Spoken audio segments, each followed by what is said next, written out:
You're watching BCTV. We're all about Branford.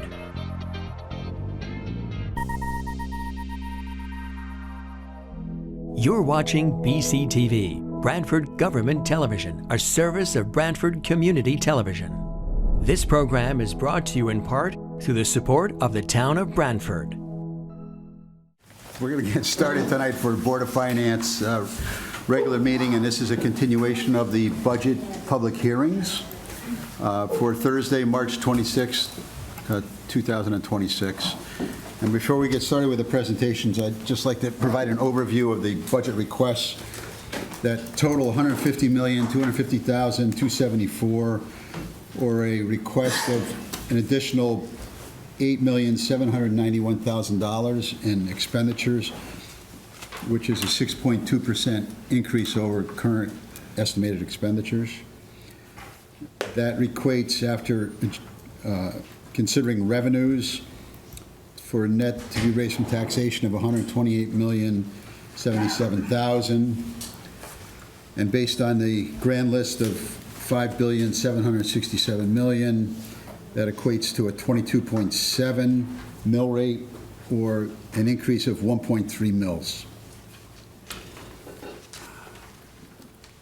And as in prior years, the Board of Finance has the public hearings that are open to the public and RTM members, and we consider all of the departments. We then have a budget workshop on the April 6th, at which time we will recommend the budget to the RTM.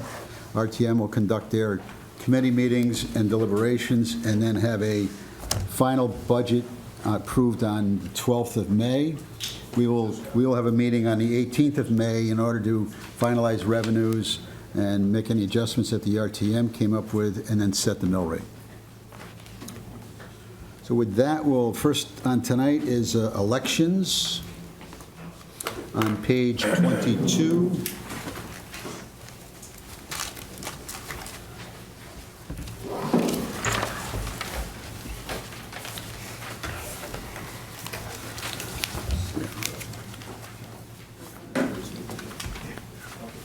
Good evening. Good evening. How are you? Good. Total request is $342,525, increase of $48,782. I'd like to provide the highlights for the request. Sure. Before we get started, I'm Darren Lawler. I'm the Republican Registrar of Voters. This is my counterpart, Jeff Rowan. He's the Democrat Registrar of Voters. I'll start with the personnel. And I'll try to keep this as brief as possible. For part-time clerical support, we're looking for a significant pay raise for the two assistant registrars in the office. They are both certified moderators, meaning on election day or a primary, they are qualified to run a polling location per the Secretary of State's office.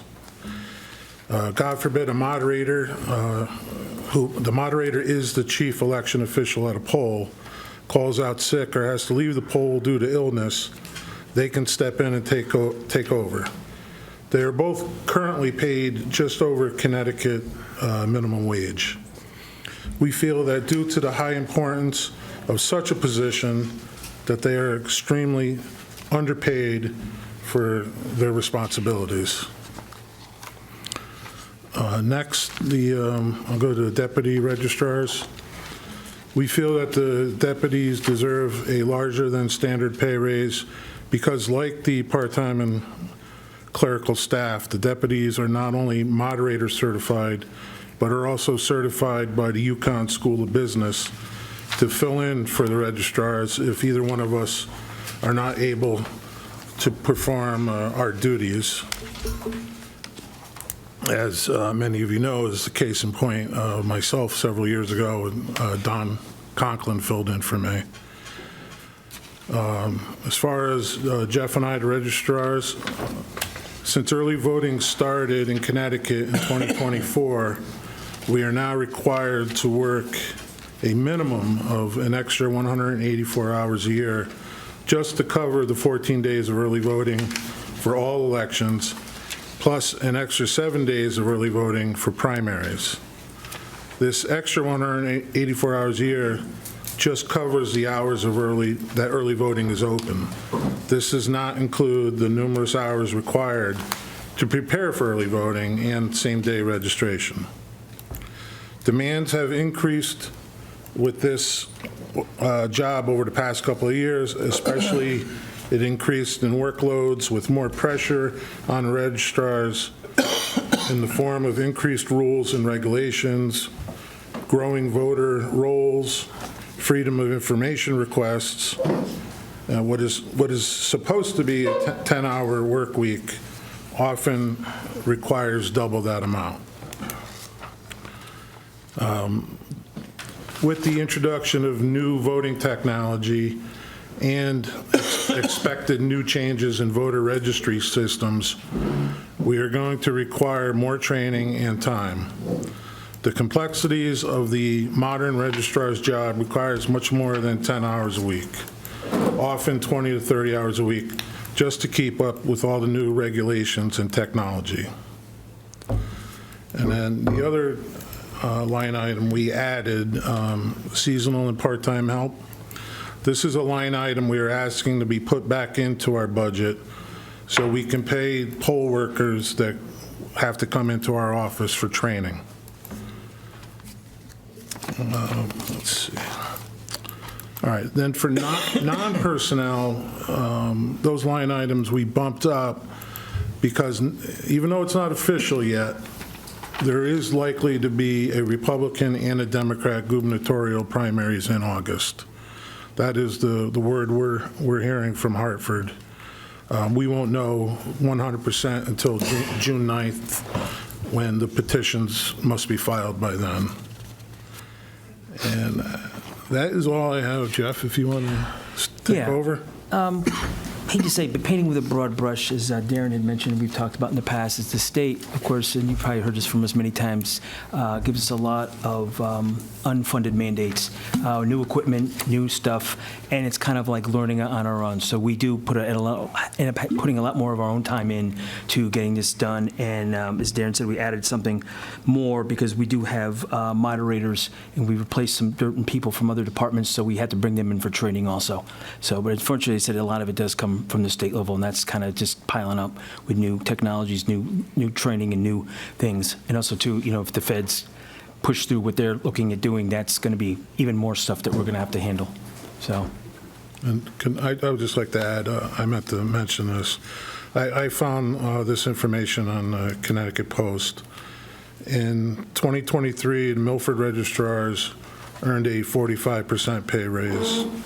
In 2025, West Hartford earned a 58% pay raise, and the deputies received a 29% pay raise.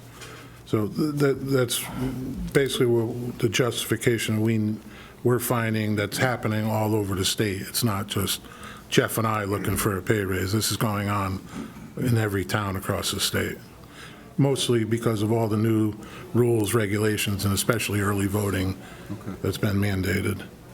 Thank you. Catherine, could you maybe at some point, sometime next week, give us a breakdown of the personnel costs within this budget? It's really not called out for us at this point. It's not back there. Thank you. Questions from the board on this budget? Deborah? Jeff and Howard, just curious, are we up to date with all of the equipment that we need? I know there's a lot of new tabulators and other new technology that we've been bringing in over time. We have all the everything new we need? tabulators now, and in our current budget, we were able to pay off the maintenance fees that were required and the licensing fees. Those are good for, a year and a half, I believe? Yeah, I think we're good through at least beginning of next year, yeah. And as far as, we are supposed to be getting what they call total vote which is it's a new computer program that's going to replace the current Connecticut voter registration system. That keeps getting pushed back and pushed back. Now they're telling us it's not going to happen until December. This was supposed to take place months ago. So I don't know what to tell you as far as that, but this new computer system is coming. They keep telling us we've already been to training on it, Jeff and I, and that there's going to be more training. But if it gets implemented in December, well, who knows? Hardware-wise, yeah, we are pretty much where we're supposed to be. It's just software with the state, and even software for the hardware that we have is kind of that gray zone, because it's still not 100% sure. Like when we do programming, is it something we do ourselves, something we get charged for, and then Darren gets a bill and we deal with it then. So, but yeah, hardware-wise, we're fine. It's just software was kind of the gray zone. Other questions from the board? Okay, questions from the audience, RTM members, on this election budget request? Okay, folks, thank you. Thank you very, very much. Page 45 is East Shore Health District, next budget.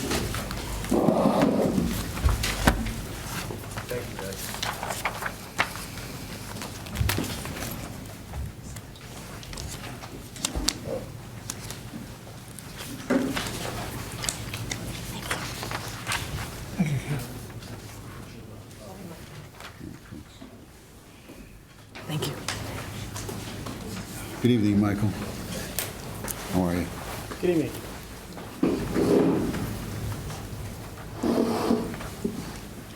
The total budget is $452,080, of which East Shore Health is $416,763.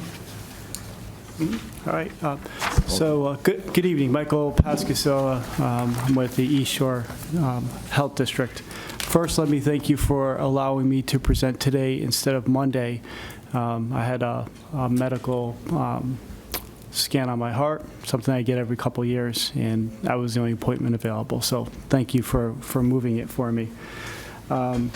So the East Shore Health District is per capita, right? Everything is set by general statutes based on per capita.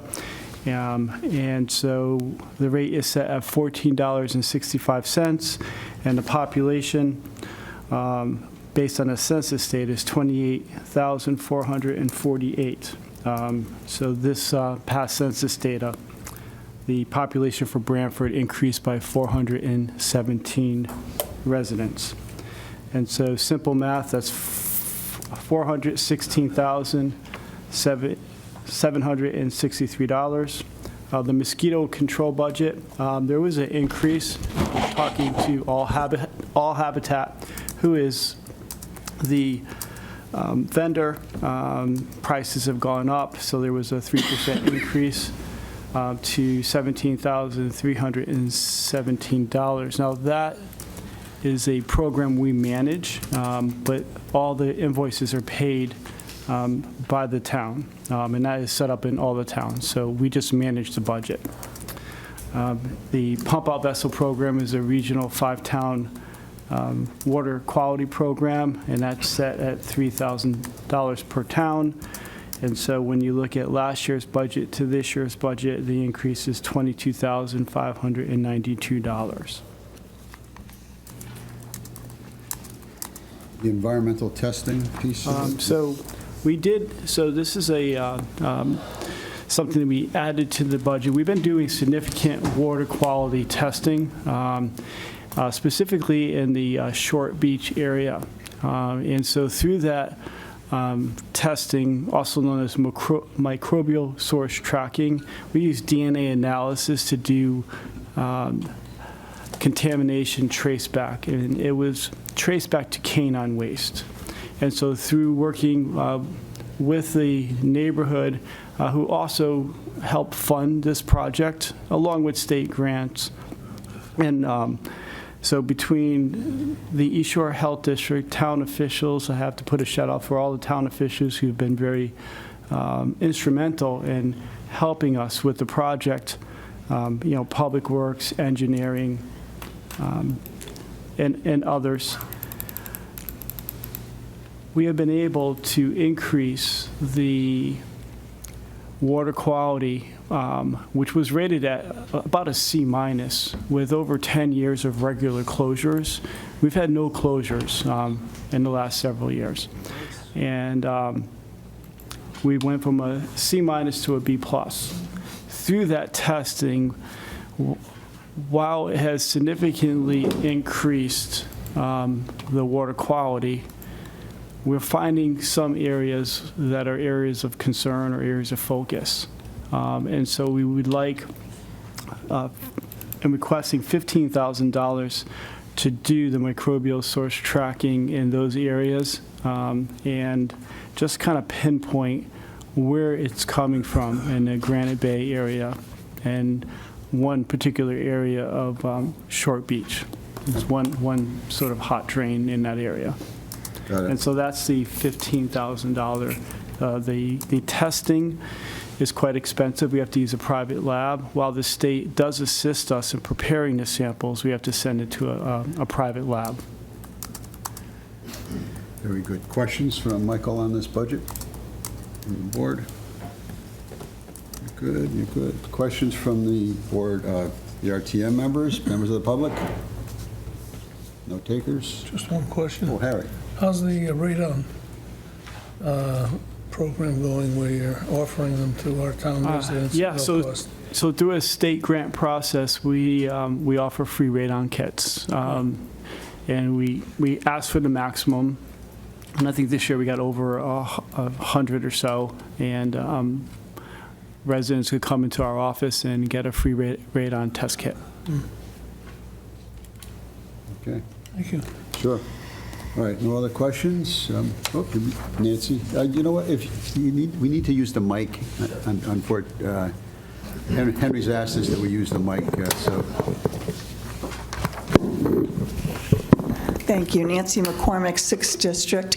Mike, the C- to B+ rating, over what period of time did that increase occur? So it increased over a 2-year period. So for years, it was around a C-. And so once we identified the source of contamination, which is canine waste, dog waste, we worked with the community, and we put a campaign together. They're very instrumental in getting the word out.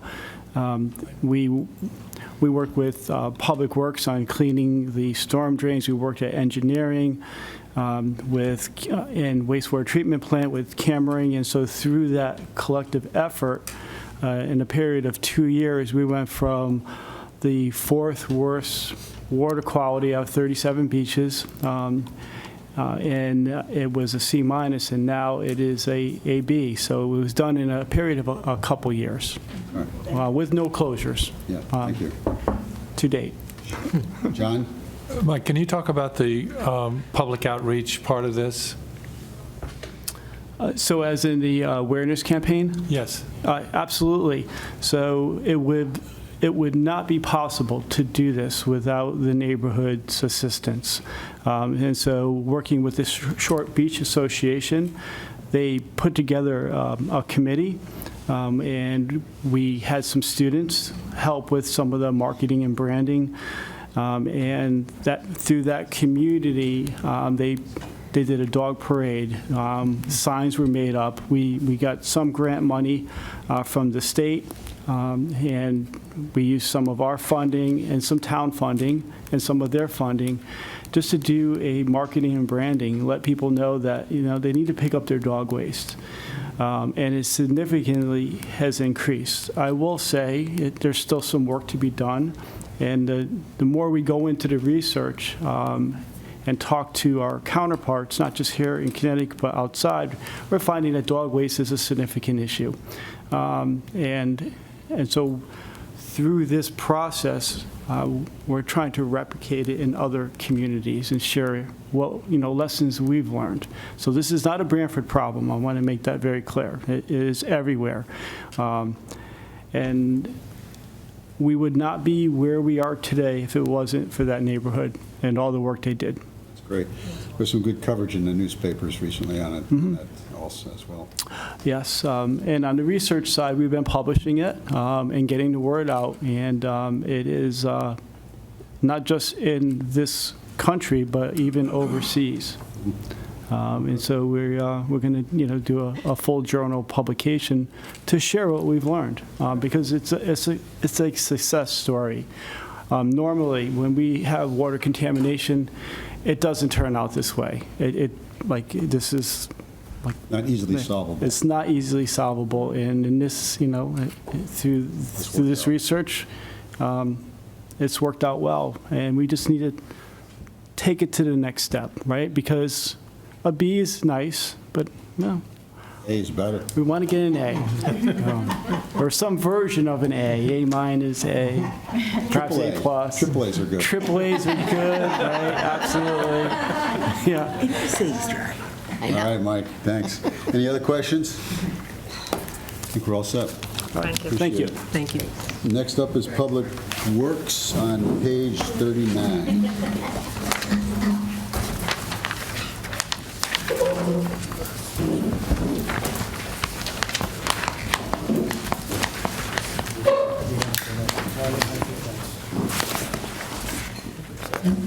Let's see there. Welcome, Gary. You survived the winter, the blizzard, Yeah, kind of. you and the men. We did. It was tough, but we got through it. You got through it. Actually, we had a kind of a normal winter, right? Yeah. If you think about it. Right. Okay, so you are asking for a total of $2,995,566 on your operating side. Do you want to hit the highlights for us? Anything else you'd like to provide? Yes. Well, as you can see, there's really no significant increase in the personnel side. The only increases are contractual. Okay. Moving into the operating, non-personnel. Professional development, you'll see a decrease. We took $5,000 out of that, and we're actually moving that to the employment testing and the R&M. The reason for this is we've been training our drivers. We've been getting them upgrades from Class B CDLs to Class A's. We have a need for the guys to be licensed with A's because we have trailers now, we haul heavier equipment, and that's where our department has gone. So we need guys to be licensed in that. So with that comes training. I figured the only way we do it is we send them, and it does cost some money, but we've retained some good guys, made guys a lot better, and things are working out with that. So that is the decrease from the 17.5 to 12,005. Employment testing, you'll see the increase. We just moved that money from $3,000 to $5,000. The employment testing is used for professional development, also medical evaluations, along with the CDLs, which everybody in this department is required to have. They have to go through yearly, or sometimes 2 years, yearly, sometimes even 6 months, a CDL medical certificate. So they have to be tested. The town pays for that. So we thought that it was better to put it in this because we've had a turnover in guys, so that's why we're doing that. And then the purchase services, the R&M account, we took $3,000 from that professional development, and we're asking for another $7,000 to round it off to $10,000.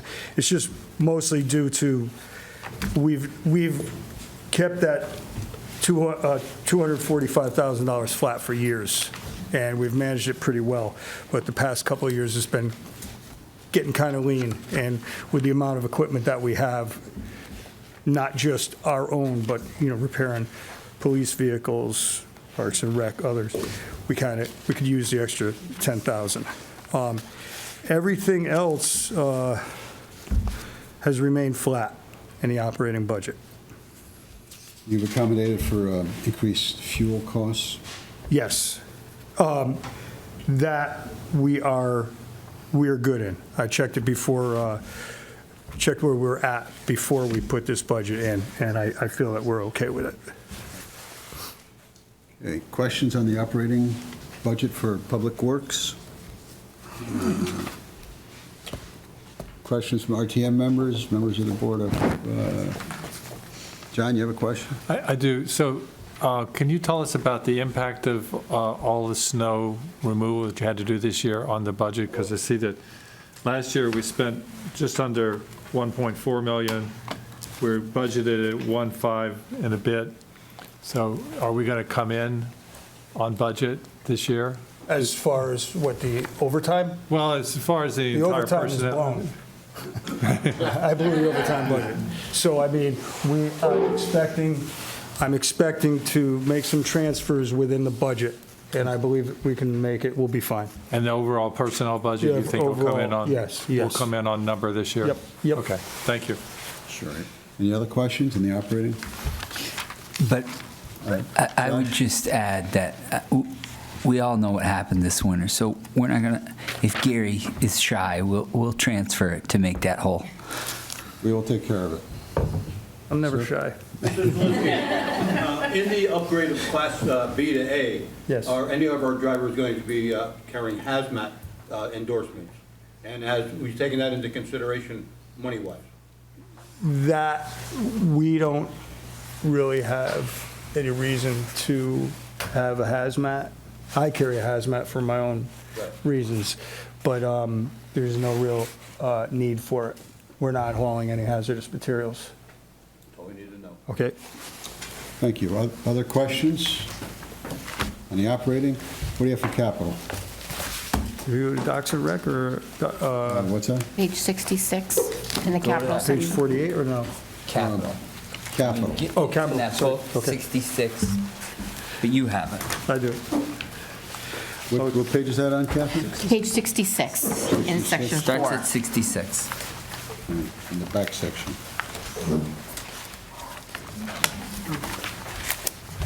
So that's radio replacement. Start with that one? Yeah, we've run into some difficulties with our radios. I think we've been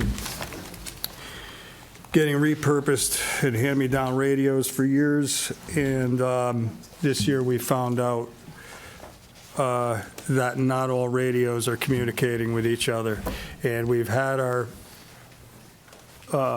radio service people come out and perform radio tests, and they thought they had it until we got out for the first storm, and then we found out, like, truck 37 wasn't communicating with 183, but other people were hearing it, and it was just, we had to go through a series of radio tests every storm, radio checks, so that we knew which one was which. And sometimes it would be intermittent. So I think, and Josh actually witnessed it because he likes to listen to the I heard the it. circus. Wasn't great. So they are, we could say, inoperable. No, they are Need upgrade. not repairable. Gotcha. Yeah, we need upgrades, so we need new, unfortunately. So we're looking for $98,000 How many? That's for 28 for radios? 28 two-way radios. Okay. Why don't you go through and then we'll ask questions. The transfer station floor? Transfer station floor, if anybody is going out there, Bay 5 and 6 has become a real hazard. The first 2 inches of that floor, I'm not even sure how old that structure is now. That's built, what, in the 90s or something like that, I believe. 80s. That floor, that Bay 5 and 6 takes the most abuse with the machines running over it, and they've actually scoured off the top 3 inches. They've already gone through the first steel mat.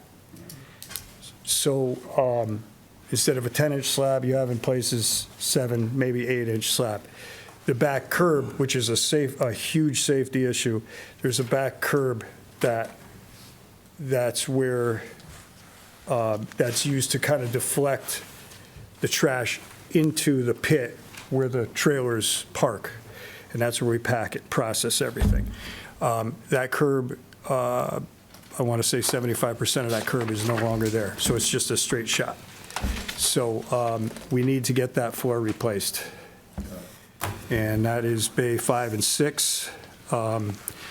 That's going to be quite an ordeal because it's a time thing. Shut them down. They're going to have to shut down, and they're going to have to do it as quickly as possible. Fast curing concrete, you know, the crew is going to have to, they're going to have to, you know, it's going to be a demo, reform, and pour. They're going to have to put the, replace all the steel mat in there too. So it's going to be quite a job, but it has to be done quickly. Okay. Road improvement and resurfacing. Road improvement, resurfacing, added, I think we asked an increase of 25,000. Added to make to 575. 575, yeah. Yep. That's just to keep up with our road resurfacing projects. The mill per square yard now, the price is $2.28. Leveling is $114 per ton. You know, we're looking at quite a few roads that are going to be reclaimed, which is an added expense. We're trying not to, but right now, as it stands, any of the mill and pave projects, our typical 2-inch mill and pave, will vary per mile to say 24-foot wide to 30-foot wide, anywhere from $243,000 to $290,000, depending on how much curb we're going to replace and how many driveway aprons match up, where we might have to replace also. That's with milling or just? That was with milling. Reclaim is a different animal. Right. It's they're just coming out with milling milling and paving. Yep. Okay. Your apparatus. I believe there's a little increase there. I think that was another increase of 25,000. Just to offset the increases in vehicle and heavy equipment cost. Also, we added in some money or planning to buy or accommodate the purchase of town fleet vehicles. Any of the town fleet vehicles. We've been using old police cars for years, and most of these cars have seen their better days. We've been limping them along. We usually try to use them for our own purposes at Public Works, but sometimes they trickle down to the town fleet, you know, town hall and other departments, but there's going to be a need to purchase some decent vehicles. They don't have to be brand new. We just purchased, I believe, an Equinox a little while ago for one of the departments, and it was used, but it's a fine car. Where's the inventory of vehicles? Ooh. Town fleet? That's a great question. A lot. We have those. We have an inventory. Insurance file? Yeah. Okay. And what do you expect to purchase with the 250? We have, I'm looking at purchasing another, this is new, an F600 dump truck, four-wheel drive. These, the 550s and F600 Fords have been working out really well for us during plowing season. They're able to carry a couple of ton of salt in the sander. The maneuverability of these trucks are phenomenal, and we can actually get down into the smaller areas like Short Beach, Pine Orchard, Stony Creek with these trucks, and still not have to make 4 trips during the storm for salt. And so there's going to be, we're going to be purchasing a F600 tradesman truck, possibly a couple of snow plows. And soon, I'd like to, my next large purchase would be the A tractor with a side mower. We have two tractors with side mowers. One is a John Deere with what they call a Wildcat. That's an over-the-rail mower. That's pretty brand new, but we also need a replacement for a John Deere that has what they call a Tiger, and that's a more aggressive mower. It's got a longer reach. This one has really outlived its days, and we're in need of it because we try to get both sweepers, both mowers out during the season to just get through the town. There's no more days of just having one guy and one machine go around town because there's just too many phone calls, too many complaints. Okay. Your ADA ramps? Yeah, that's just a continuation of what we've been doing, replacing, upgrading, providing ADA compliant ramps to existing and mostly existing sidewalks. You see a lot of sidewalks around town that just need to be upgraded. They're not compliant. They were done back in the 80s and they were just ramps. They're not compliant for ADA. So the average size of a ramp is about 75 square feet. Sometimes they get away with 50 square feet if it's a straight shot, but if it includes the wings, there's several different ADA ramps. We could roughly get 12 ADA ramps out of this 20,000 per year. Your line striping? Line striping, we're going to take a year off on that. Not See that that? we're not going to be line striping, but we don't need that money right now. I think we could do this on a, like, every 2-year thing and ask for 35,000. Gotcha. Downtown center maintenance, same thing? You want to speak on that, Josh? Well, so normally this budget is 25,000, and during my process, I decided, because of what's going on with the town center, I thought, a little bit errantly, that a lot of that maintenance would go away because you're doing a lot of work down there. So I, without consulting Gary or Trista, moved the 25,000 from there into the sidewalk replacement budget. Upon further deliberation, I'm going to request at some point, whether it's through this body or another, that we move 10,000 of the sidewalk replacements back into downtown center. When I realized my mistake, Catherine was printing the book, and I didn't want to, Right. So I think because there is still with certain aspects of what we do there, whether it's tree lighting, holiday stuff on the town hall, there will still be a need for some money in that budget. So I'm just asking at some point that somebody move 10,000 back from the sidewalks or from somewhere back into this line item, and I apologize for that. That's fine, that's fine. Okay, and so we got that one. As far as seawall repair, Yep.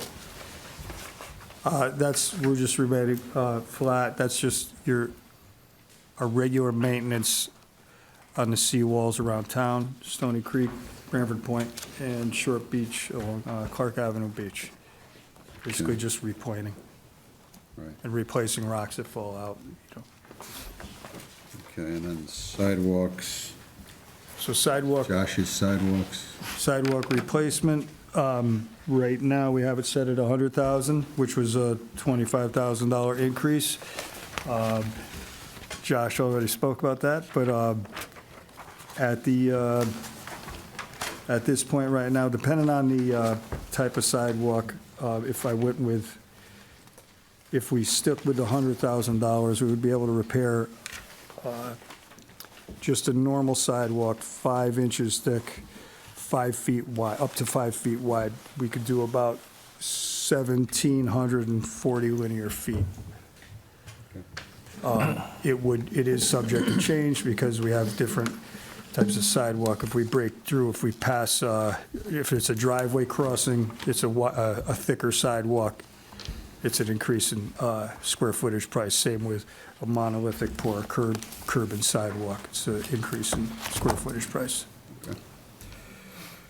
Questions from Gary on Deborah? Gary, two quick things. Firstly, just want to thank you and your crew for getting us through the winter. And in particular for filling in that crater in the cow path. That was greatly appreciated. And just curious, did the fire have any impact on our ability to make this floor reconstruction project happen? I mean, is that going to impact a different area, or will it impact it all? We're basically back in business almost fully. We moved the electronics bay. We set up a temporary trailer. We're actually going to pave a ramp to it. We have some other ideas for, right now, we are taking in waste oil. It's not in the perfect spot, but right now it's in Bay 1 where the cardboard used to go. So there's no interruption in services up there. And right now, we're going to be putting that slab out to bid.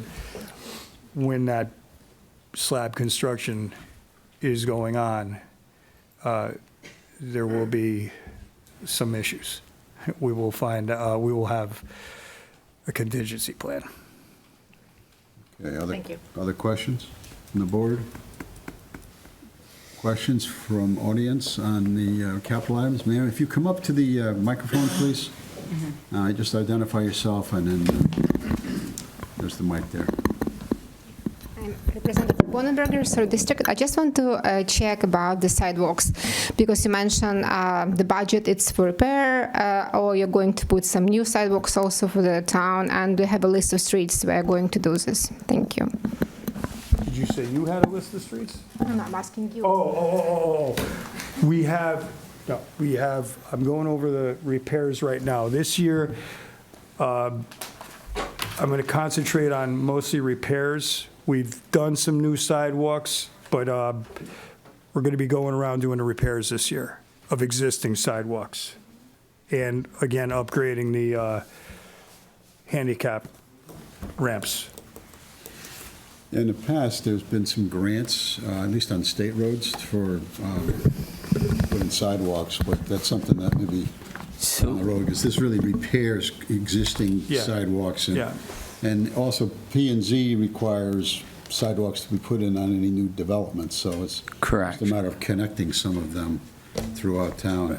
The past couple of years, we've done a lot through engineering, kind of working together with a lot of pedestrian connectivity. Maple Street was a big one. We've replaced a lot of sidewalks, old asphalt sidewalks on Pine Orchard Road.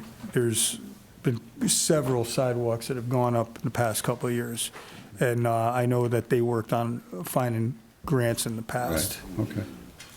Right now, we have 2 grants for sidewalks. One is in the back of the center, Ivy Street to Main, I believe Ivy Street to Main Street, maybe back up Cedar Street. And then we have a big grant we're working on, and I'm not going to say it'll be finished for this summer, but in Short Beach Road to upgrade and add more sidewalks in that area. It was a grant that came through the state. So we had a meeting about it the other day. It's in process, but as you know, when you get a state grant, there's a lot of hoops you got to jump through, and we'll jump through them and get it done. Got it. Thank you. Other questions on the capital, sir? Mr. Zelinski, I just want to say thank you for having one of the lowest increases in your budget out of town. How many miles of roadway are we going to be replacing this year?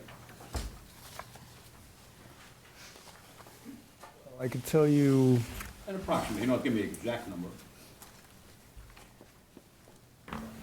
I'm working on the numbers right now, but last fall, we had to kind of put a stop to the road construction because of our move. So this year I planned on kind of doubling up on roadways. Right now, we have Florence Road we're working on, Orchard Hill Road. Those are two big ones. We might go into some of the neighborhoods up there. Also, I looked at, hold on, let me think here, I'm doing this off the top of my head. Are we looking at 80 to 100 miles of roadway? No, Okay. not at all. There's like No, I saw the 165 rank. miles or 170 miles in town. No, it's probably up to maybe 2 miles, say, this spring. Yeah. All right. Yeah, it doesn't get you, the 500 grand doesn't get you No, far. we have other funding sources that we use, and that's what we're planning on doing, especially with Florence Road being it's such bad shape. We've completed a sidewalk job there. We also, before the sidewalk was put in, we did an under drain because we had a water problem there. So now we've knocked all that off, so now we can actually go with replacing the drainage, what needs to be replaced, catch basin tops. We're probably going to rip out most of the curbs along there. There's old concrete curbs that have settled and everything. We'll probably just put bituminous in. But that road there is going to be reclaimed. There's no other way to do it. And same with Orchard Hill. So those are two big ones right there. And Mill and Pave, we have a couple other roads are and Kelly Crest, Nicole Road. Kelly Crest, there's another road off of Kelly Crest. You guys know that. Come on, you probably heard the complaints. Anyway, so we have several roads we can go into. We're right now planning it. Okay. Thanks. You're welcome. For coming in on the budget. Thank you. And I'll take Tracy and then Dan. Thank you. Representative Tracy Everson, 5th District. Kudos, Gary, to the crews for all the snow work and the ice and all of that. I've noticed, invariably, the plows hit the curbs. A lot of them have been marked up. Yeah. Can you give us a sense of where that money comes from and what your timetable is for fixing those? We have marked out probably, I want to say, 95% of the curbs that have been damaged. We've already put in a request for a purchase order through our on-call contractor to replace the curbs. We took the money, the funding source was not Town Aid for Roads, was another one. It's in for Town Aid for Roads, it's municipal revenue. Municipal revenue sharing. Municipal grant and aid is one Yeah, of those. that's what we're using. Thank you. And you should see that the purchase order is in, so you should see them. They promised me we would be first on the list, but you know how that goes. Sure. Weather dependent. Dan? Thank you. Dan Edelman, 4th District Representative, Majority Leader. Just following up on Representative Bonenberger's questions, do you have a designation of how you're going to allocate what sidewalks are going to be repaired, or are you hoping to do that townwide? We're hoping to do it townwide. Thank you. Other questions on the capital items? Excuse me, can I add to that? Sure, go ahead, Gary. It's not only just what we assess, we go around and look for problems. We don't like to look for problems, but we look for problems. But it's also complaint driven too. Of course. When the complaints come in, we go out, we assess it quickly and try to get it on the list. Perfect. Thank you very much. Okay. I think we're all set, Gary. Move on to docks and recreational facilities. That's Page 48 for the operating piece of it. I think that's all. Yes. Page 48, let's see. Okay, request is for $22,041, $188 increase. Yeah, and that increase is contractual. Okay, Part-time, seasonal part-time. seasonal part-time. Yep, and the rest is flat. And that's really taking them, putting them in, taking them out, fixing them? Excuse me? That's putting the docks in, taking them out, repairing them? Correct, et cetera. correct, yeah. And two of the floats down in Stony Creek are pretty much new. That was a project we did 2 years with ARPA funds, mostly ARPA funds. So that's a good thing, because we're not spending as much in materials and repairs. Questions on this docks and recreational facilities budget? $22,041. Questions from the audience, RTM members? All set. I think we're good. Thank you. Thank you. Take care. Next up is Willoughby Wallace Memorial Library, page 52. Welcome, Jennifer. Thank you. Okay. Total request is $321,474. Yes. Okay. So good evening. Thank you for having me. For those new members and for those both here and watching at home, I'm Jennifer Sullivan, Director of Willoughby Wallace and Stony Creek. I wanted to just remind everybody that Branford is so fortunate to have 2 libraries and that both libraries are open to everyone, and that Willoughby is not just for those who live in Stony Creek. As this is my second Branford budget, many other departments and staff were invaluable in assisting me and the rest of the library staff, both the former and current selectmen, both Cosgrove and Brooks, the entire finance department, which is excellent, all of you on the Board of Finance, the Education Committee of the RTM, as well as the full body of the RTM.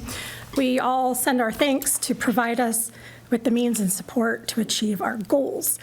I have to give a special thank you also to Brian at GGB for all of his work, especially over the last 6 months at the building, as well as my colleague Katie from the Blackstone for all of their help, ideas, and support. So now on to the budget. I believe this year's request of $321,474 is reasonable. This year's budget, as well as last year's, is really focused on the staff. Sure, a library has books and other materials, but those items do not move, and the building cannot operate without the staff behind the desk, in the program room, or in the stacks. They do more than just check in and check out. They provide reading and viewing recommendations. They are Stony Creek's unofficial ambassadors, providing visitors with all sorts of tourism assistance. They help with printing, copying, and yes, even faxing still. Smartphone glitches, and even telling people the height of the railroad bridge, which is 11 feet 6 inches. As the library world acquires more digital materials, they have to learn how to use related apps and explain to patrons how they work so that their books and audiobooks can be read or listened to on their devices. They collaborate with presenters, speakers, and musicians not only in the neighborhood, but as far away as the other side of the country to bring information and entertainment to our town. And they also work on projects with local history, saving yesterday's memories for the future. The staff that does this work is the smallest town department in its own building, with the least number of full-time employees, yet is open to the public almost 60 hours a week, 7 days a week. We are one of the only libraries in the area to be open on Sundays year-round. The increase of 11.1% for this line item is to bring all of the part-time staff, which the library relies on heavily to operate, to at least $20 an hour. The increase to the full-time staff line is lower due to only the library director receiving a contractual increase at this time. The other one full-time staff member will hopefully have her contract by the summer.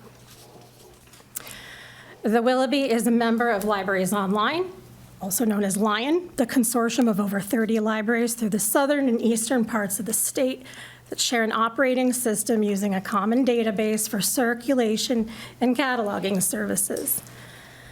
LION also provides a high level of IT support for their member libraries, plus operates a delivery service for sharing materials between libraries, which reduces the number of items each library needs to purchase and store.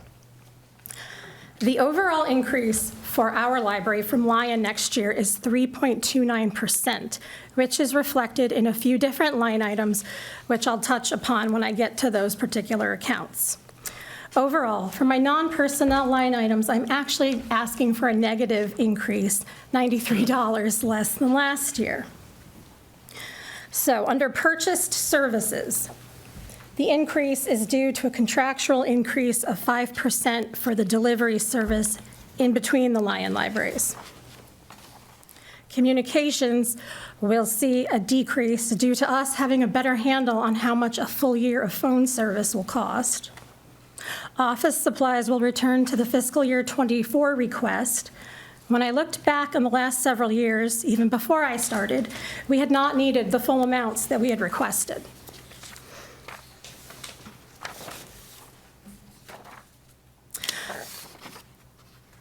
For library books and materials, as well as other supplies, those will all remain unchanged as they have since 2021.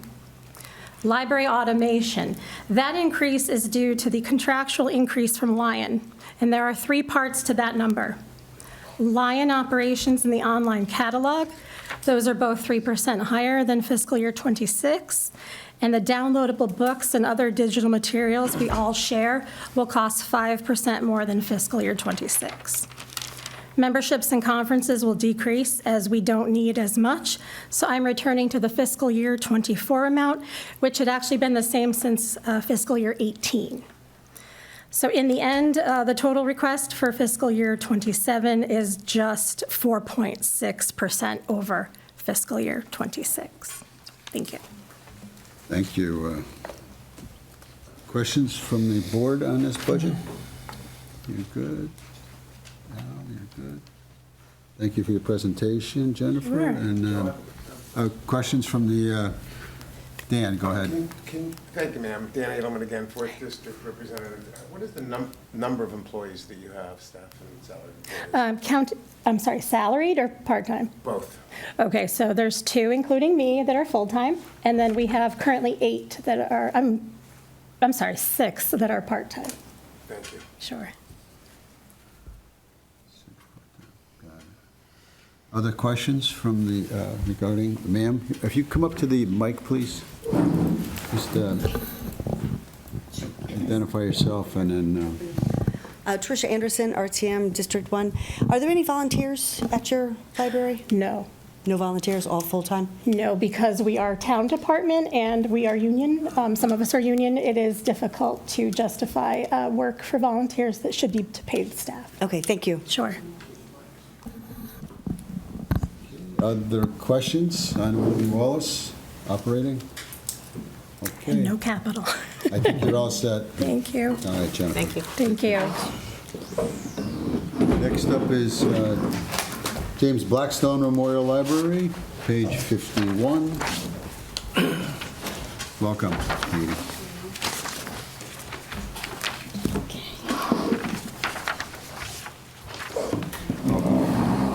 All right. Well, good evening.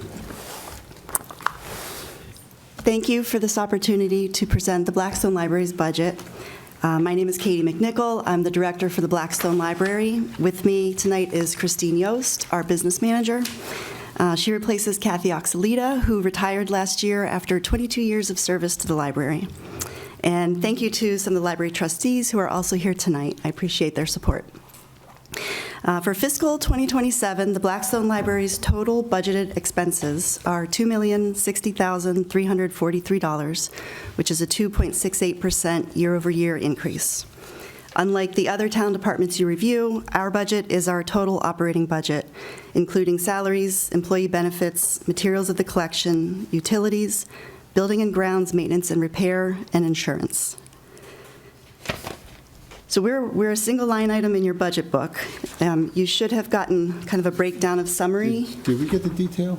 I handed it out the other on night? Tuesday night. Oh, it's in that. And I have copies if you have a copy? yes. Sorry about that.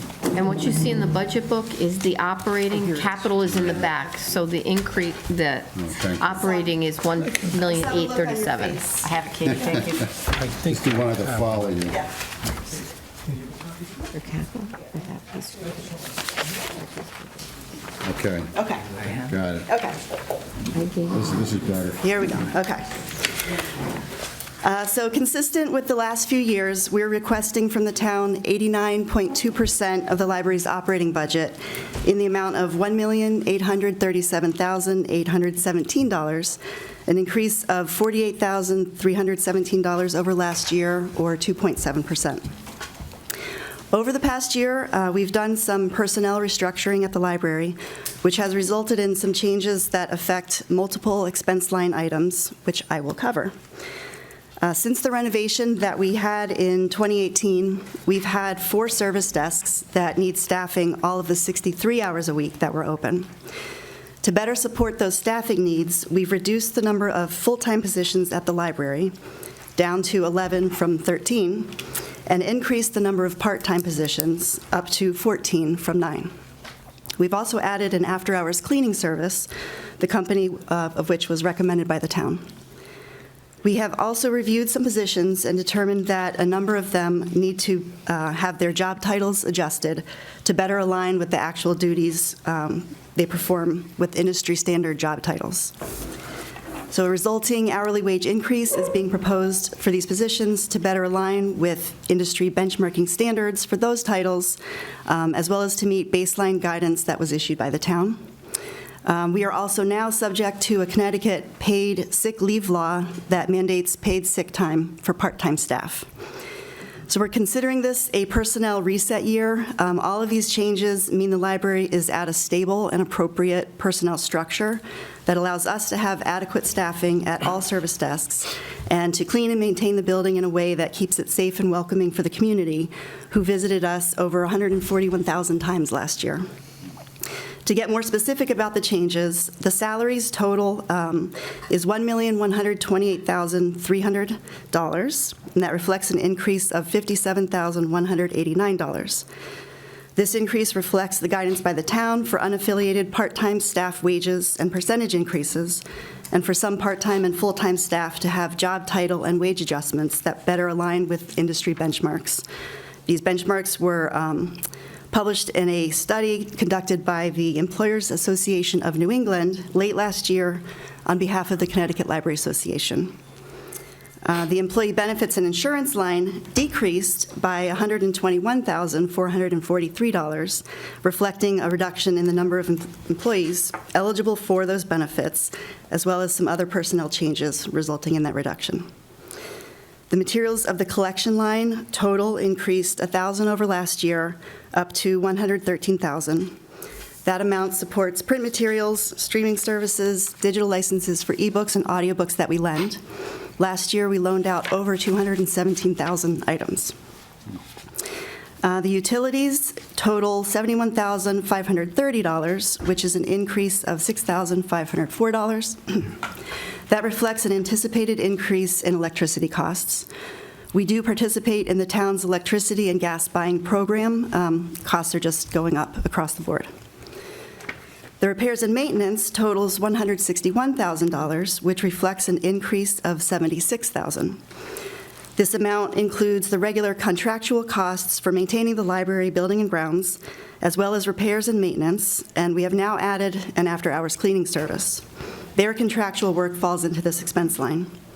The addition of the service means we are able to maintain the cleanliness of the public building in a safe way that does not impact service to the public.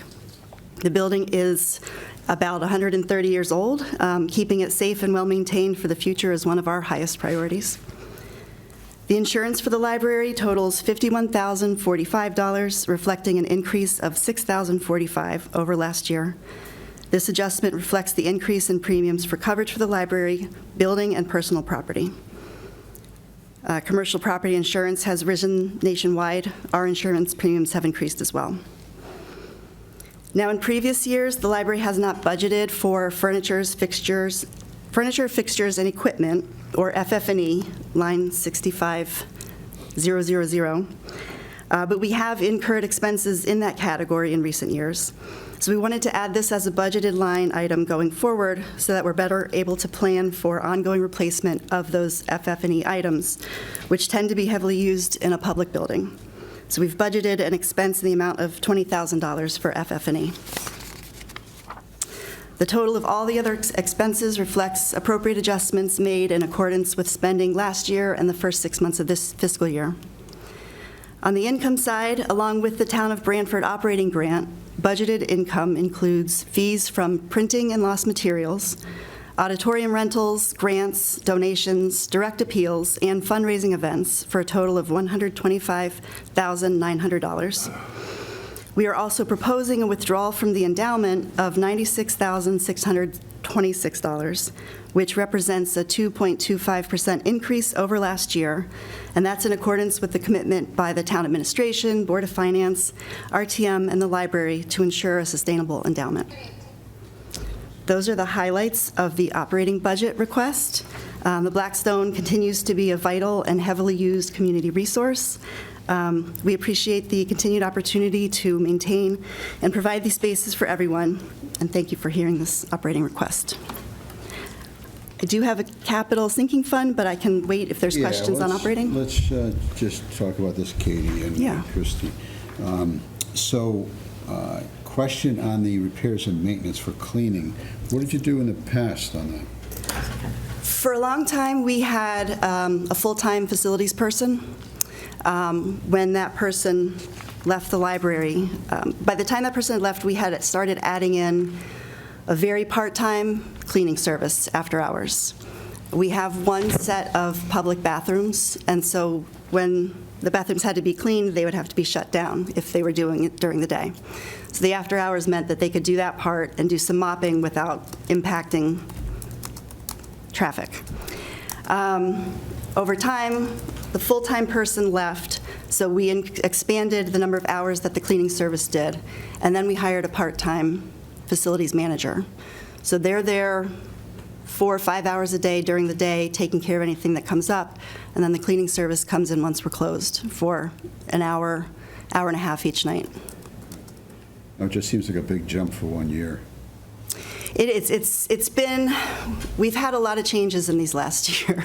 We've had people retire, and so we had some funds that we were we had an open part-time personnel position for a while, and we were using those funds to pay some of the after-hours cleaning service as a test.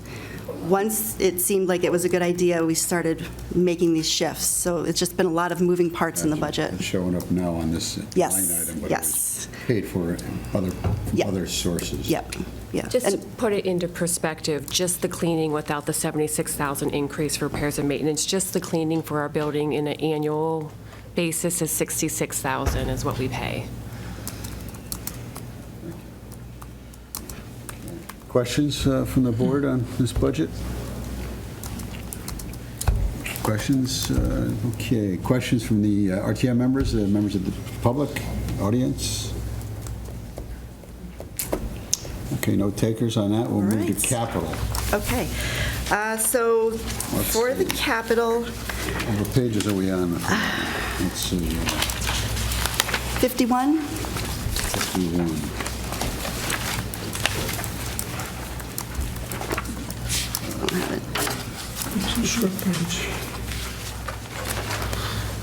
This is just a sinking fund request. I'm looking at page 51. Must be another 57.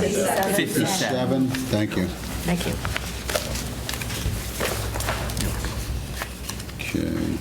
Just making sure you're all paying attention. Yeah. Thank you. Okay, I see it. 30,000? 30,000, yeah. And that's just for building contingencies. The sinking fund was established, I believe, back in 2021. It's been funded each year. We've used it for technology upgrades, building contingencies.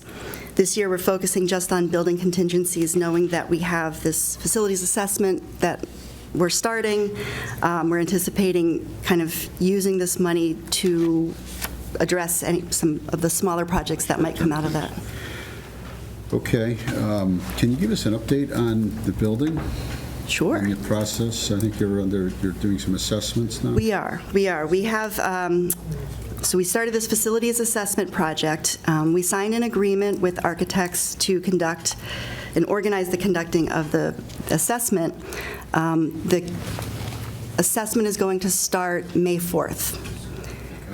So they've assembled a team of engineers, structural, mechanical, and they're going to be combing the building, looking at the envelope, looking at the interior, focusing on the areas that we shared with the town that we saw as kind of the highest priority with water infiltration from the bottom, from the sides, from the top. We don't exactly know the specific source, so there's going to be some core samples drilled. The assessment phase is anticipated to be a few days with a window of no more than 2 weeks. Then they're going to go and review all the findings, and we anticipate having a draft report around August, September. Okay. Questions on capital or any other related questions from the board members? Okay, we'll go with Fran and then Deborah. Please, go right ahead. Or Deborah, then Fran. Katie, there was an issue that we talked about a while ago about a specific problem on the first level with water encroachment. Is that something that needs an imminent fix, or is that part of this assessment, or where are we? That was really the impetus for this assessment.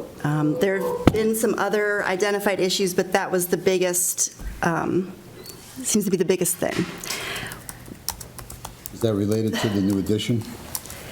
It's not a part of the new addition. It's the original basement floor. There's a couple of parts of the concrete floor of the basement that it seems as if water is coming up from the ground and pushing the salts and the minerals of the concrete up to the top, which is dissolving this gypsum subfloor.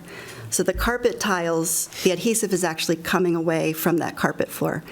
It's not, we're not dealing with puddles, but there is a water incursion, yeah. So we saw that and we thought, we can't see exactly what is happening, so we need to drill. The core samples will confirm, is it minerals coming up? They're going to look at, the structure of the walls. That basement is below grade level. The walls are not dripping wet, so it's not really obvious what's happening, so they're going to have to take a look and see. And then there's just other areas that we've identified kind of over the years that are continual problems that we don't want them to get worse. So the flat roofs are probably coming up to their end of life. The boilers are probably coming up to their end of life. And so we want a complete picture of what's happening with the building so that we can come up with a plan of this needs to be done right now. This can wait. This you start planning for 10 years from now. Can I just add to that? The architects will come back with a plan of what needs done immediately, and then like 1 to 5 years, 5 to 10 years, and it should come back in August. Okay. Thank you. Thanks, Kate. Fran, you had a question? Yeah, it was more not so much of a finance, just a question. You said 141,000 visitors last year. Mm-hmm. I'm just curious, what is the demographic of that? Do you have any idea? Or do you keep track of that? Who is visiting us? Who walks in, yeah. Librarians, our top priority is privacy, so we don't track people as they come in. But we have story time programs for babies. We have, we have everybody. We have everybody. I would say all demographics. Yeah, there's really no way to know. We have come in the afternoon, and it's students and tutors. We have adult programs that generated, I think, over 10,000 people in attendance for our adult programs, something around 9,000 for our kids' programs. So we get a lot of everybody. Thank you. Yeah. Thank Josh, you have something to say? I just want to add on the operating side that this was the first budget I heard, and when they first came to me, I think it was a 0.2% increase, maybe a little bit more, 0.3%, and it's my fault that we went to a 2.7%. So I would like to commend them that they were concerned and were trying to reflect as best they could and honor the town in that way. Again, my philosophy is that we need to pay the part-time people a healthy, livable wage, or as close as we can get. I don't think $20 an hour is that, but so again, I just wanted to point that piece out, and that's it. Thank you, Josh. Other questions, I guess, on the budget or capital? Tracy, you want to come up? Where's the mic? Thank you. Representative Tracy Everson, 5th District. Hi, Katie. On your facilities study, are you going to look at where the gutter leaders go next to the building? Are they clay pipes? Are they, it's an old building? They're going to look at that? They're looking at everything. Okay, if the water's coming right down next to the wall. Got it, thanks. Hopefully it's not self-inflicted. Got it. Other questions? John, you have a question? And just what's the cost of the assessment that's going to be done? That's already budgeted, I'm sure, but. They came to us. It's $164,000. The library has a couple of bequests that we're planning to put the money up. At some point, if we come before the town and there's a conversation about taking on some percentage of that, we would certainly appreciate that, but. It's actually not in our operating budget. 164 is not part of the operating budget. So you're hoping to get requests from? We have some? We have bequests. Okay. What do we budget for that, Catherine? It is not in the budget currently. For the study? No, I know it's not Okay. budgeted, but didn't we allocate some funds for that? We did not. We did not, okay. There has been a discussion that at some point, perhaps, and I was hoping to wait till the end of the budget to find some money to help with that study, because I do think we as a town, while they did get bequests some money, I think they could use some of that money in other spots, and we as a town, I think, owe it to them to, that's a building that is, I think it's right here. No, it's on our seal, and so we ought to chip in on that. There was, last year, I think it was, Jim had come and recommended, it was $400,000. Yeah, I think we've had a reserve. Yeah, Fund balance yeah. on that. I believe that was Yes, I'm sorry. Is that what you were talking about? I Right. apologize. Yeah. Okay, that's fine. We had discussion on it last year. Yeah. So that's what I thought. 'Cause Yeah. didn't remember exactly what we did. Dan, you have a question? Yes, Dan Edelman again, 4th District Representative, Majority Leader. Is there endowment money that you have? We do. Okay, and how much is that? Our treasurer is in the audience. He can answer that question.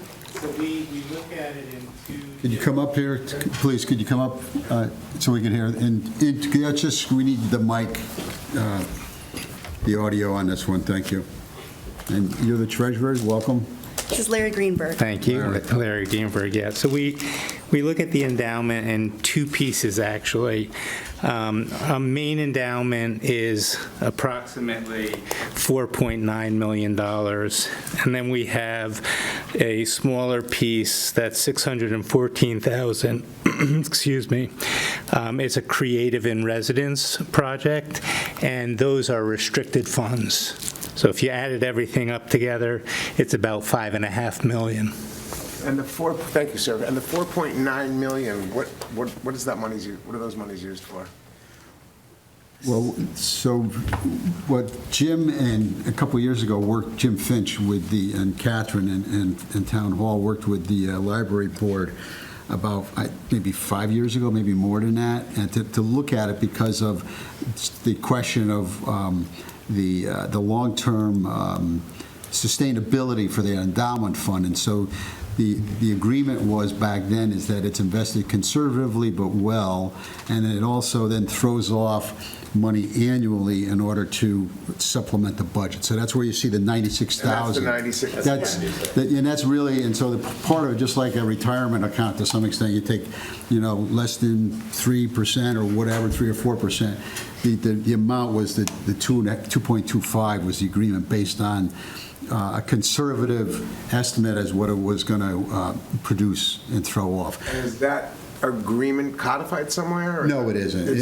There's documentation, and there was a study that, again, there was a pretty extensive time period that was spent on it, but that was the outcome of it. And without suggesting an answer to the inquiry, has it ever been discussed about any of those endowment monies being used for any capital improvements or any other? I mean, I know there was a big roof project, for instance. But what will happen over the years, it would have been wiped out based on all the work that the town has done on the library since, the early 80s, let's say. So that conversation has come up, but I think the approach is to keep the endowment intact because of, again, it's quasi-municipal, but it's private, foundation. And is the yearly amount figured proportionally to what the expenses are, what the budget requests are for any particular year, or at least the increase in the budget from one year to the next? Not necessarily. I think it was based on a conservative draw off the endowment. Of the investment. Off the investment. Right. And knowing that, again, trying to keep the number. And that was always a question for many, many years as to what percentage is does the town pay? Should the library become a town department? I mean, over the many years, those questions have come up time and time again. Think, yeah. And the latest one was, again, that Jim helped spearhead with, I think, Jamie, in order to look at it. And at that point in time, the consensus was across the board was keep the endowment fund operating, invested conservatively, and have this drawdown. So that's really where... Right, and I think that I understand that. I just think that the amount of the drawdown on a yearly basis perhaps could be tied to some percentage of what the... Well, it could be, but the point was they didn't want to draw off a principal. Again, I haven't seen we can get that information. And that may not include drawing off a principal, what I said. But. Very true. So right. I don't have all of that information, but we can ask... I would think that would be a reasonable inquiry to look at, to see if the drawdown number is proportional and if that would affect the principal and if the rate of return would be enough to grow. Fair enough. Yeah. I mean, so if you can get us information with regards to your investment activities. So you want the drawdown as a percentage of the budget or the actual endowment itself? I don't want anything. I just think that I just think that the amount that is contributed on a yearly basis from the endowment is what is that percentage to the budget request or the increase year to year in the budget request, and is that being fluctuated and adjusted in comparison proportionally to what the increase on a yearly basis is? Well, the short answer is probably no. The short answer is definitely no. From what you said, the inquiry is that's the question. So I would to maintain the predictability. And allow the endowment to grow. I understand, but depending on what that percentage of increase is, may or may not affect that predictability on a yearly basis. We can get some more information. The Board of Finance will take a look at it. Okay? Thank you. Other questions? And back, if you can come up to the mic, I'd appreciate it. And identify yourself, please. Hi, I'm Michelle Blank. I'm a trustee at the Blackstone Library and the chairperson of the Building and Grounds Committee. Hi, Michelle. So I just wanted to circle back to the question about the facilities study and to, oh my God, I wanted to come back. What did I want to come up and say? Right, thank you, the 400,000. So basically the study that we're doing at this point, we are funding, right? We have not yet gotten any funds from the town. The 400,000 that was discussed previously was not actually for the study. It was that we knew that we were going to have to do repairs, right? And of course, the study was going to give us the guidance that we needed to see what is the prioritization of those studies, those being having to done immediately, maybe relating to water infiltration, those that have to do floor. So I just didn't want to confuse those two, that the 400,000 was definitely not for the facilities study. I understand it. Thank you. Okay. Thank you for the clarification as well. Okay. Any other questions for the library, either operating or capital or future water issues? You're good? All right, well, thank you for the presentation. Thank you. Thank you. We'll see you. Thank you. Okay, next up is shifting gears here to school-age childcare. It's on, I guess we have page 63.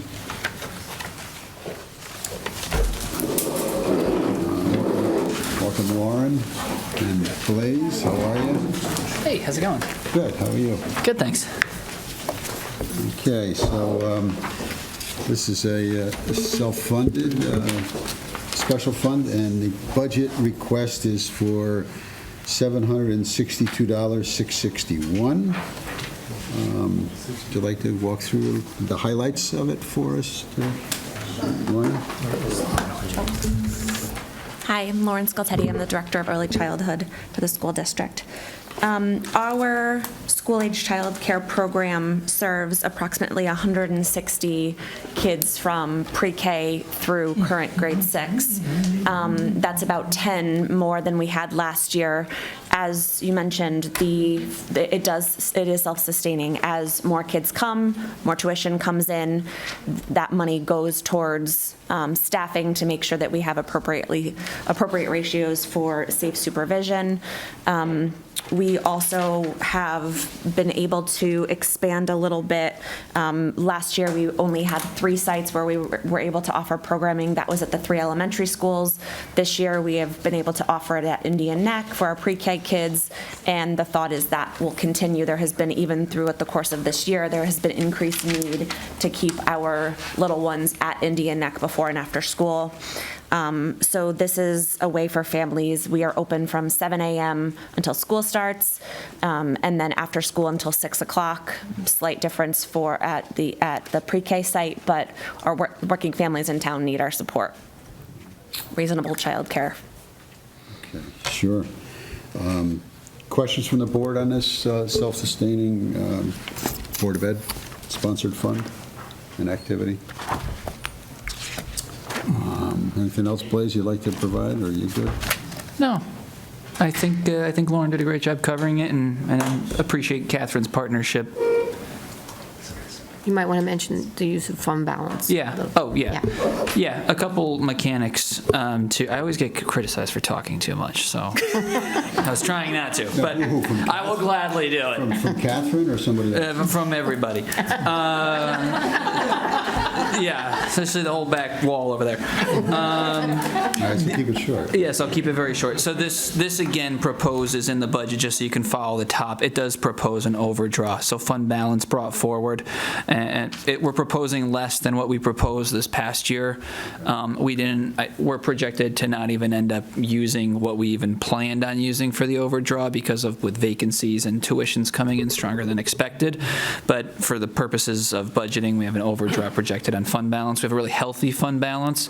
Part of the goal, too, that Lauren's been doing is to stabilize and do smaller tuition increases if we don't need to, since the fund balance is so healthy on the SAC fund. So that's kind of the main mechanic here. Other than that, everything in the budget, on this budget, remains very similar year to year. Okay, good. Any other questions or comments? Questions from RTM members of the public? Okay, very good. Thanks, Lauren. Thank you, Lauren. Thank you. Next up is Adult Ed on page 62. Total request is $81,000. Again, self-sustaining. Before I sit down, actually, Sure. so hi, I'm Christine Bjork. I'm the Director of Shoreline Adult Education, and we've had a number of changes since this budget has been submitted, so I brought a revised copy. Would that be okay to share? Sure, absolutely. Thank you.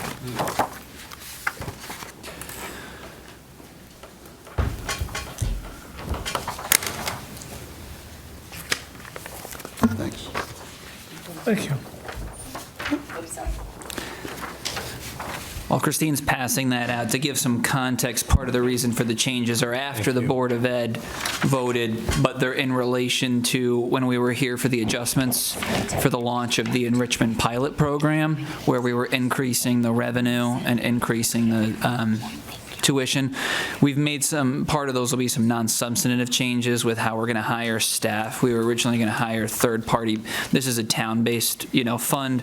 We were going to hire third-party providers to do that, and instead, you'll see that we're hiring more certified staff in her revised budget here. We're going to hire like our own teachers directly, and because we're really one entity, even though we have two separate tax IDs, we're still one legal entity, so we really should be keeping our own staff hired kind of directly because of how it's being treated. So those are some of the biggest reasons for the changes that we might ask the Board of Finance to make in the adopted version.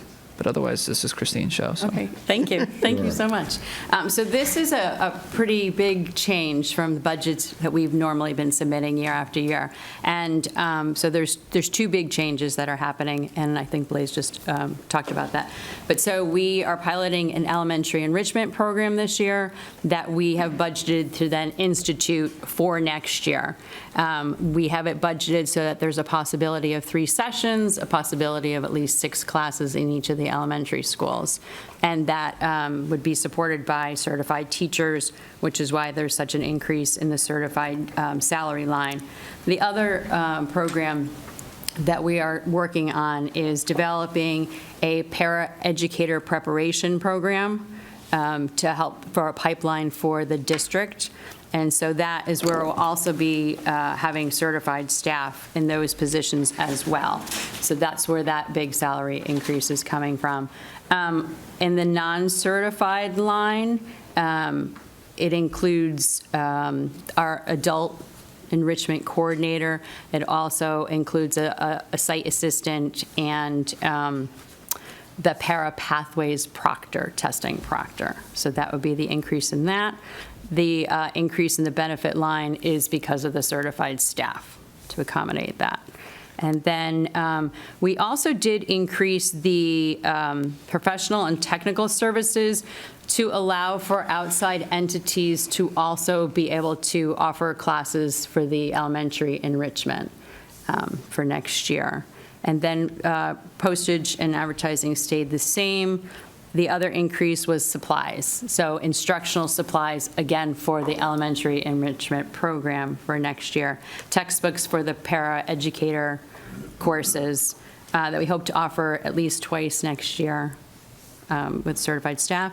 And that is about it. Bank services, that's the other area, because we have many more people taking classes, so more credit card fees.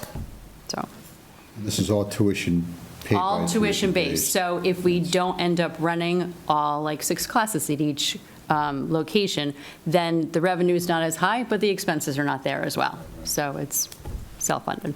How many students do you anticipate on this? So we are thinking, we're hoping for like at least 10 in each class. So times 6 classes, 60 students, times 3 places, 180. So we'll see. It's a very ambitious project, and it's probably going to need to start small and work up. But we're going for ambitious. That's exciting. So.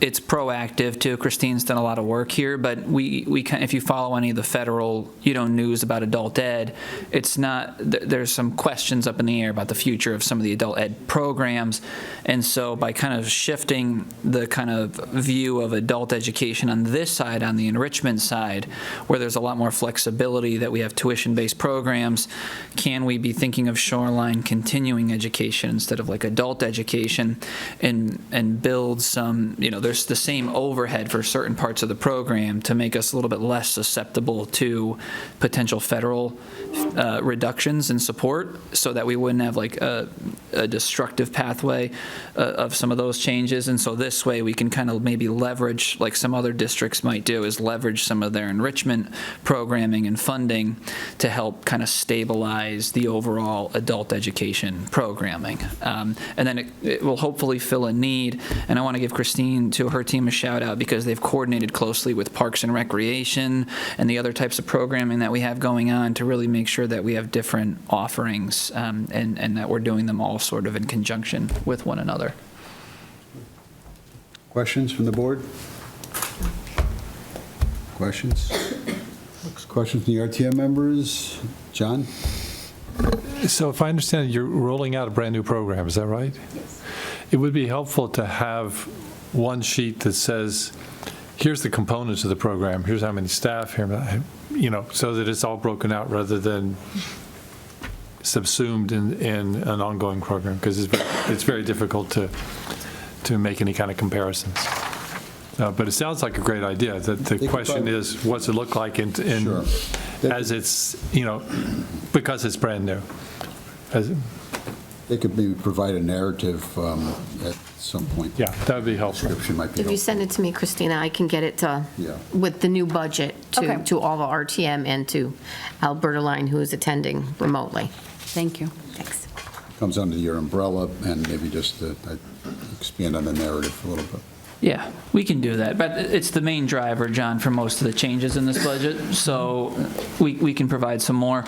And you'll see that it's a lot of, part of it is going to be assumptions on participation that you'll be seeing I because understand. we're I'm doing just some pilot. thinking it's a new program. Yeah. It's fundamentally If you were different. going to run it standalone, what would Yeah. it look like? It's part of your offering going forward, great. Yep. But just to give an idea of what's the impact on this overall? What's it look like? We can do that. Great. Christine has it all. It's Yeah, absolutely. I'm sure you do. we can do that. Knowing you, I know you got it. Other questions on this presentation? If not, Christine, I think we're all set. Thank you. Thanks, Blaze. Thank you. Next up is Board of Ed. Stay right there. Excuse me, Mr. Chairman. Yes. Before we start with the Board of Ed, just a quick comment, if I could. Sure. I'm Kevin Healy. I'm a 7th District RTM member. And whereas everyone here tonight has one of the budget booklets for the Board of Ed tonight and the Committee for Education, most of the RTM members do not have the book. The book was apparently emailed to us just on Monday, which I now have that email. Okay. But considering we're the ones who are going to ratify this budget, we should have a book. And the fact that, honestly, that we don't have the book looks deceptive. Okay, well. So the book should come to us. And honestly, I also don't need the ones with the pictures and the fluff and buff. Black and white will be fine. Save some money. Board of Ed, you're talking about? Correct. The Board of Ed. budget. The RTM members. Okay. Again, we don't have the copy of that. Okay. So we can get that to us then tonight. Sure. I'm just hearing a presentation, not actually looking at numbers. So that kind of puts a damper for what I can Thank you. ask questions on. Okay, thank you, very much. Kevin. Why don't we start with that? Availability of books for the RTM? So typically, we have shared a book with the Board of Finance, RTM Education, and the chairs of RTM after this meeting, once we have an actual number, because there could be changes between now and the RTM, we do one more transmittal to the full RTM. So we typically don't do the books because there could be changes. So each layer we give to the people that we've always thought need to see the book at that stage. So we can certainly make changes. The other part, just in respect to transparency, because that's been a significant priority. So I do want to make it clear that there's no attempt to not be transparent with our communications. We have a page of our website where every single communication related to the budget is posted within 12 hours of the presentation, from slide deck to videos to an FAQ of every question anyone asks us about the budget. So I just want to make sure the narrative is clear. Fine, thanks, Chris. Is that available in PDF, the budget? Yes, this whole book is in PDF. It's been up for 2 months on the Board of Ed website. Okay. So we're just doing some technical things. We're going to see if we can pin our presentation up so it's viewable. As I was sitting, anyone whose email address I had, I was trying to shoot you the presentation in case you wanted to look on the device that you had. So anyone's that I had handy in the room, if I didn't have it, I apologize. If you have someone who's in the room and you can share it with them, that would also be great, if that's helpful to you. But it looks like we might be okay with this share. Okay. Blaze is the driver on this? Or, okay. Where do you want to start? Well, good evening, everyone. It's good to see you all. We appreciate this opportunity, as always, and we also appreciate the partnership with the town. I do want to thank some board members that we have here. Sean Tiernan, Amanda Henry, and Megan DeLucia are all here. In the process, I'm always hesitant to name people because I forget people, so I'm going to do some more categories instead. But I just want to thank the central office team, the admin team, because they put a lot into this. Lila Berry, who's in our finance department, and she's here tonight. And then the administrative cabinet, that's Charles Chicarella, who's our chief of student support services. Allie Moran, who's assistant superintendent. It's also her birthday, and she's here with us for this presentation. Yes, happy birthday, Allie. You get to come to a meeting on your birthday. And especially to Blaze, who is just a wonderful partner, especially when it comes to things like creativity, innovation, and finance. And he's just a great person and a wonderful friend, so I appreciate that very much. Yeah, I'll drive this. Likes to press his own button. I do. All right, so as far as what we will cover, we have some background information. Just to set the stage, we like to talk about the demographics, some overview, what the investments are, the summary of the ask, some other funds, and then talking about capital as well. I used this slide last year to launch, and I referenced a movie that I'm sure you all ran out and watched after the presentation. It is the 1987 classic Back to the Beach with Frankie Avalon and Annette Funicello. And I mention it because it's all about catching this wave in Hawaii. It's called the Humunga Cowabunga from Down Under. And I still think the metaphor is relevant, that we are working very hard to catch the wave, and that's where we are right now. And it's important that we are moving at the speed that we are, because if we don't, it will be too late. And those of you that have worked with me know that the status quo is not okay. So that has been the team that I think we're building together. And the reason why we're at a point where there's a little bit of struggle, because every single department within the Board of Education has changed significantly in the past 3 years. So there's not one person that works in Branford that can't say it feels different than it did 3 years ago, because we're operating differently and our standard operating procedures are different. And I want to name that because I need to thank everybody for going with the flow, because most people don't like change, and people in education especially don't like change. So I thank them for coming along for the ride anyway.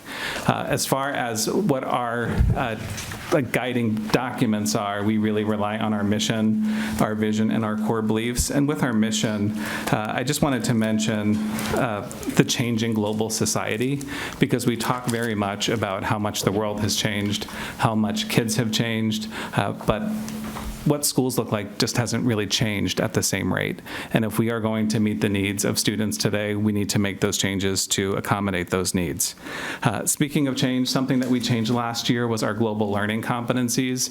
Those are the 7 in the circle, which might look familiar to you because we adopted the 7 habits of highly effective people as our global learning competencies. And those are the habit skills, I'll say the attributes we want all of our students to embody by the time they graduate from the Branford Public Schools. And we are doing that through the implementation of a program called Leader in Me. This, I know the font is very small. This is just to make the visual point that this is not budget season, that every season is budget season, and you see that little sticker that says every season is budget season. That is a true sticker that lives on Blaze's door. So we are in the process of the budget all year long, and as soon as we have this budget, we have about maybe 1 or 2 months of reprieve before we're starting the timeline and the planning for the next year. So this this is certainly ongoing. As far as budget preparation, these are some of the drivers for us as we're going through the process.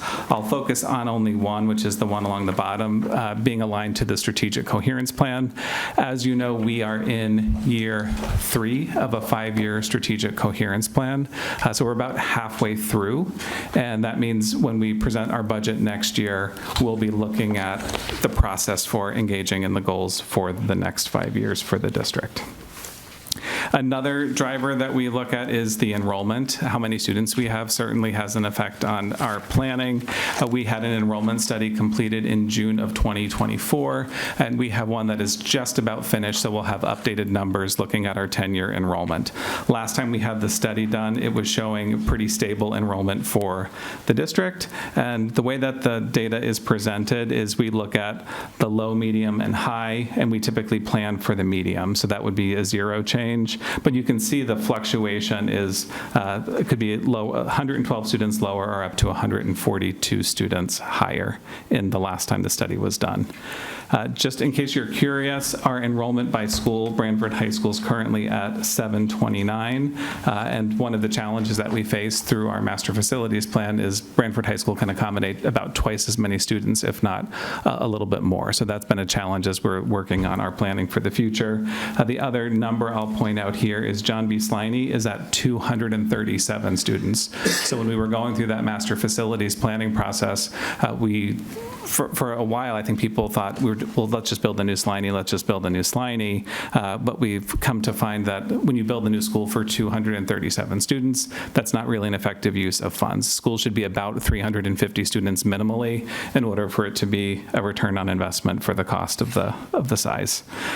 To level set for demographics, this is what Branford is looking like as of October 1st in our schools. So you can see our student demographics breakdown here, with 64.8% students white and 6.4 students identifying as Asian. So that data is there for a quick reference as well. We are really considering how are students actually performing, because that is one of the most important things we do, obviously, is work on their achievement and focus on teaching and learning. So we point this out not because it shows that we are in a great spot, but it shows that we have work to do. This is our SBA performance, which is the Smarter Balanced Assessment. It is not the only assessment that matters, but it is one of the most public-facing assessments that we have. So this is the one that we tend to pull out. We aspire in 2.5 years for that red line, that's Branford, to be in the top third of our district reference group. That's the DRG. It's often called a DIRG. So we are trying to go from, we're in the middle for ELA, and we are in the bottom third for math. That represents data 3 through 8. And then when you look at our SAT, we are in the middle for ELA and the middle for math as well. So we are aspiring to be in the top third of our district reference group. Our high needs population, this shows the change in the district from 2014. So if you look at multilingual learner, our current count is 210, which represents 8.4% of our population. But if you look at Branford in 2014, that was 3.8% of the population. Special education has gone from 13.3 in 2014 to almost 16% now. Our free and reduced lunch has gone from 24% to 34%. And outplay services, that's students who we pay a tuition for them to be educated out of district because we cannot meet their academic needs here, has gone from 27 to 35. So this is the ask for operating is $72,758,591, which is a 5.2% increase over last year. This also assumes $700,000 in non-lapsing funds. You might remember a few years ago there was legislation that passed that allows boards of education to set aside 2% of their operating funds and roll it over, for lack of a better description, to be used the next year. Our approach has been not to do that unilaterally. We like to do that in partnership with the town, so you know that we are making an attempt to be transparent about the work that we're trying to do. The $700,000 represents about 1% of our operating from last year. or from this current year, looking into next year. Revenue that we anticipate is education cost share and special ed excess cost. These relate to formulas based on the state funding back for the education cost share is a formula from the state, and special ed cost is specifically based on students whose services cost more than the services of a typical student. So we get a reimbursement rate based on that. This graph shows the summary of the budget. Pointing out in the top corner, you see 75% there. 75% of the total budget is related to our employee salaries and benefits. So that leaves a relatively small amount of discretionary spending for us. The budget pressures that we're facing this year, and these are not unique to Branford, I'm sure if you're reading any news and listening out there, health insurance and property insurance increases are significant. Our labor contracts are predetermined, so we know what is happening there. Special education out-of-district tuition and transportation increase for the out-of-district tuition has gone up significantly. In general, we have a significant contractual transportation increase. In part, that's due to our accelerated electrification timeline, which I can talk more about. And then there is a significant increase in the lease fund and workman's comp contributions. So in general, our budget goals here are really to strengthen teaching and learning. We want to expand our student support systems to meet the increasing academic, social, emotional, and special education needs, and really ensure student safety. So those were the three drivers that determined our budget. And now to talk about some of the investments that we're making. The first one is about universal access to meals. So there's a $392,000 ask in the budget. Universal access means that all students in Branford would receive access to free breakfast and free lunch at the cost of $392,000. I'll also mention that in the governor's current budget, there is a provision for free breakfast. So that could provide some relief, about $56,000 relief if that moves through, and it is so far moving through successfully. The reason that this has been a priority of the board. There's lots of benefits to this. One of the reasons is it removes the stigma of what it means to receive free and reduced lunch. And when all students are receiving free and reduced lunch, it results in more participation of the students who actually really financially need the free and reduced lunch.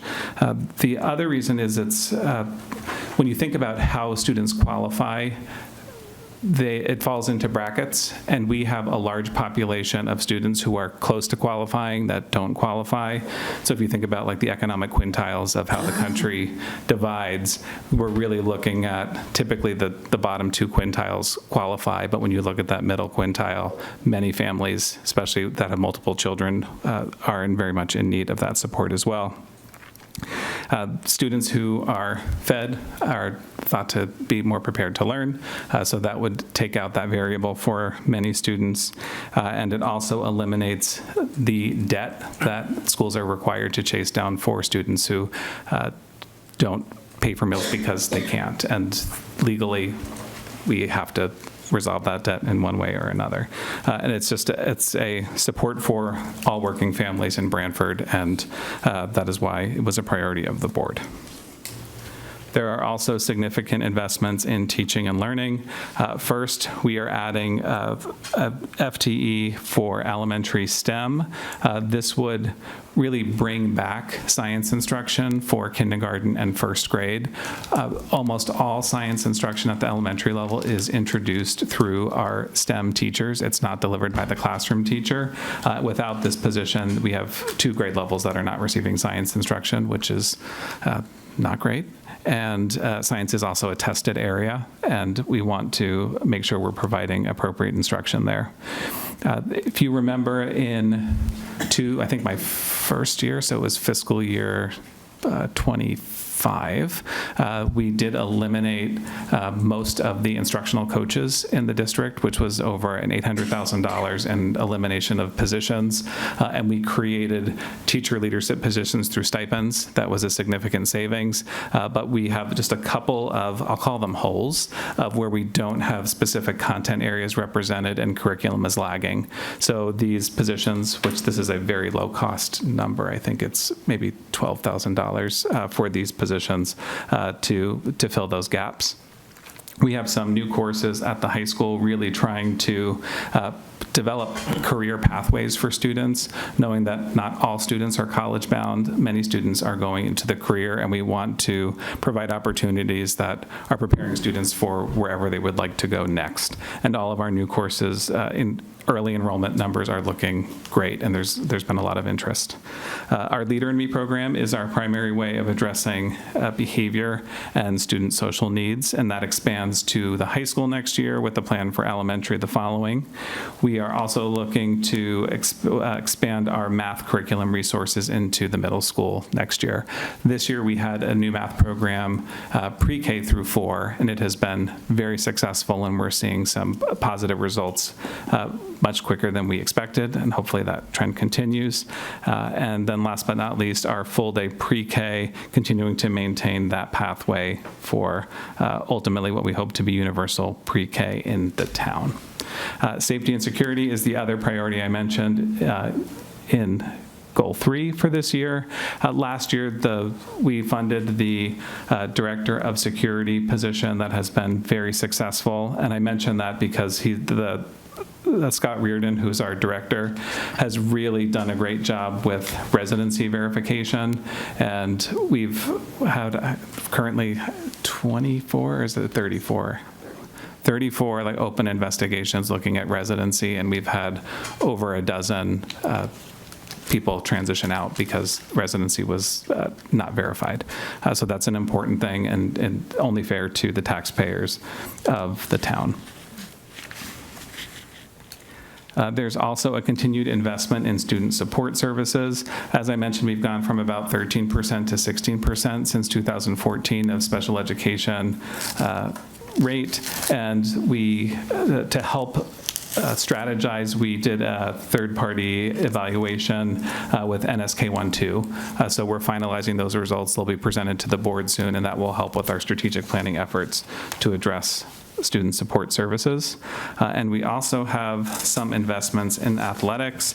And I do want to announce the board appointed our new athletic director last night, Brian Zach Lukowitz, who is a teacher in the department.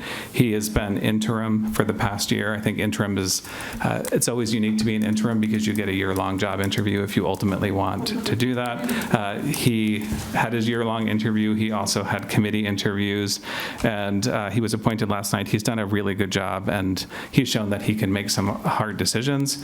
And this morning, I got a message that he won the Outstanding New Athletic Administrator Award for the Connecticut Association of Athletic Directors. So that's a nice first day on the job, is to get an award for being the outstanding one. So congratulations to Brian, and we're excited about the good things that he will do.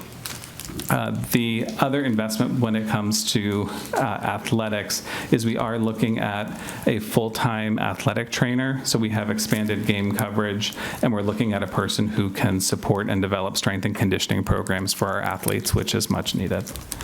And the investment in communications. With our strategic plan, this is strategic plan goal 3, and communications just about everywhere is a challenge because it's not, I'm a little bit of a broken record on this. It's not just about how you communicate, is do the people receive your communication, do they read it once they get it? So those are all of the challenges, but we're continuing to strategically partner on communications and our rebranding efforts, which include our new logo, which is very nice, and trying to meet the needs of the community and finding out how people want to receive communications. I will also plug, there's this very popular podcast out there called Hive Mind Headlines, the podcast. So that's the superintendent's podcast. And I think we have tens of listeners out there, including my mom and my sister. But seriously, we did, episode 2 was focused on our cell phone policy and the Yonder pouches. And Yonder is the company that provided our pouches because we won a contest last year. If you remember, that's how that was kind of a catalyst how this started. They are picking up the podcast for their international newsletter. So the podcast might really get famous. That's what I'm thinking. And Jim and I. If that doesn't do it, then Blaze and Jim did our episode 3 on budget. So if you want to know about municipal and school budgets, you can listen to episode 3 of the Heitman Heads podcast. It's available on Spotify. It's Apple Podcast. You can listen to it on YouTube or the superintendent's page of the Branford Public Schools website. I make no money from the podcast, just to be on the record on that. All right, the 2026, 2027, we call this the step graph, and this just shows how we got to the number we got to. So all the way to the left, the 69.2 million, that was last year's operating budget. And you can see with GWI, that's general wage increase, and the step, for those that aren't familiar with step, in many labor contracts in education, people move up and over. So you move up for your general wage increase, and you might move over a lane because now you have 5 years of experience and not 4 years of experience. The other, the 1.295 million are the benefits, and those two make up the 75% that we have mentioned. Then we have transportation, special education, and inflationary adjustment. Then we did 1.368 million in reductions, and then the new investments that I just mentioned are 643,000, and then other non-instructional are 74,488, which gets us to this year's request. The drivers and increases, this shows that middle column is the percentage. So if you look at the 39 and the 36 for wage increase and benefits, that's the percentage that those items make up of the total increase. So that's saying that 75% of the 5.2% increase comes from those items. And if you look down at the reductions, 38% was reduced in order to get to the 5.2. This is the budget and inflation. We used this last year, but the blue line shows the budget from historical 2017 to 2027. The solid yellow line represents the adjustment for inflation, and it just shows that our purchasing power has decreased over time. There's been certainly some improvements the past few years, but we're still showing a $3.2 million gap in funding. And again, that is a total ask of $72,758,591, or a 5.2% increase. And I have capital next, but we can pause and talk operating if you'd like. Sure. Thanks, Chris. And questions on the operating side for the Board of Finance? Okay. No questions up here. I guess we've all looked at the budget and still absorbing it, so there may be questions in the future on that. Questions from the, we have Frank and the RTM member. Frank. Thank you very much, Mr. Chairman. I'm Frank Toohill, RTM Representative, 1st District. I would like to state that this is an excellent book that I've read thoroughly. It's very detailed. It's got a lot of information in it. I believe the Branford Public Schools are in the right direction, that the quality is going up. I also feel it's very important that we get into the top third of our DIRG. I mean, we presently, it's not the fault of Dr. Tramberg or Blaze, but we're too low, and we've got to get our student quality education up. I'd also like to compliment that the board and the superintendent looked into residency, which was a topic that concerned me very much. I have seen school buses picking up students at the truck stop.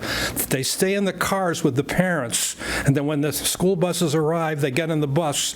They also do this at some of the condo projects that I've seen. So I'm glad to hear that, 32 cases were investigated and 12 were found to be non-residents. I don't believe the Branford taxpayers should have to pay for non-residents for the public schools.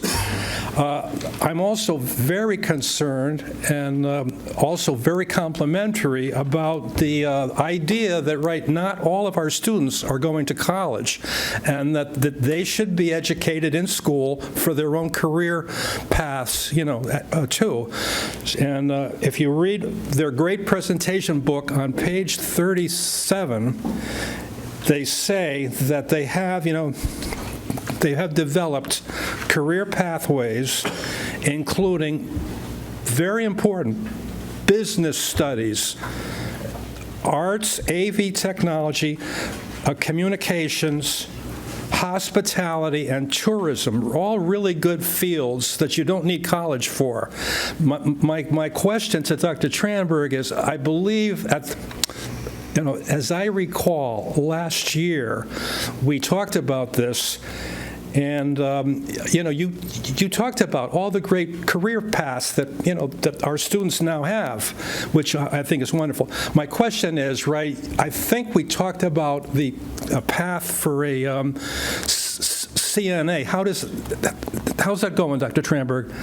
I would say it's excellent. So we have our first CNA class graduation happening, I think it's next week? Oh, I'm looking at Megan because her daughter is one of the graduates of the program. It has been wildly successful. The registrations are very high for next year, and it's not just the CNA program itself, it's an entire track built out on medical professions. So there are other elective courses, and then there's core courses in science related to medical professions that students can take. So the idea is, yes, you can get your CNA and be career ready, but you can want to go pre-med and do CNA, so you are really immersed in the content of the discipline when you're in school. So we're trying to make, even though it looks like it's a trade-ready profession, there's also a college path that goes with it, and so it's gone really well. And I also, if I can, Mr. Tuhill, comment on, if you see people at a rest stop, sometimes those are designed for magnet schools, so don't do a citizen's arrest that they're, because it could be like a Platt bus stop or something like that. So that could be by design. So if you're concerned, give us a call and we'll verify. All right. Okay, that's great. Well, thank you very much. So I would just like to say, Mr. Chairman, in conclusion, I believe that the Board of Finance and the RTM gave the Board of Ed an increase of, I believe it was 5.9% last year. I mean, they're asking for, it's come down. They're asking for 5.2% this year. And so I would urge that the Board of Finance fully fund the Board of Ed's request. Thank you. Thanks, Frank. You're welcome. Al's got his hand up, too. Al? Okay, thanks. On the Board of Finance. Al? Can't see you up there. Oh, I see the hand. Yeah. Just a second. I just thought that those charts you had reflecting your investments and challenges that you had at the beginning of your presentation were excellent. And I noticed that our budget folks don't have that. Is it possible for us to get a copy of those charts? Also, the chart on the math and reading, where we stand in relation to similar towns, that would be very helpful also. I'd just like to refer to that as we proceed through the year and remind myself of the good work we're doing. Yeah, you could send us a presentation. Yes, I can get you that, yes. Mm-hmm. Okay. If, Al, they'll send us the presentation, the deck. You brought the copies, too, for everybody, right? Okay. Hard copies, too? I did. Thank you. Questions, additional questions from the audience? Sir? If you come up to the mic, please.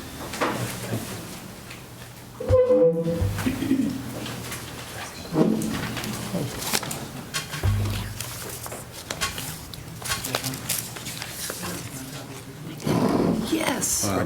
Maybe that mic there. Sure. Sorry.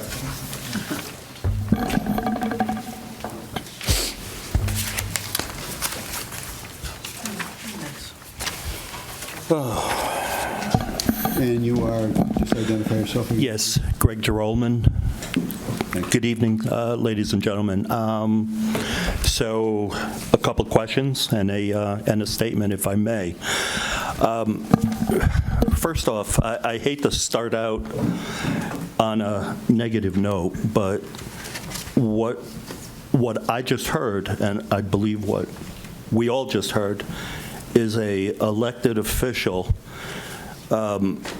accusing district leadership of being deceptive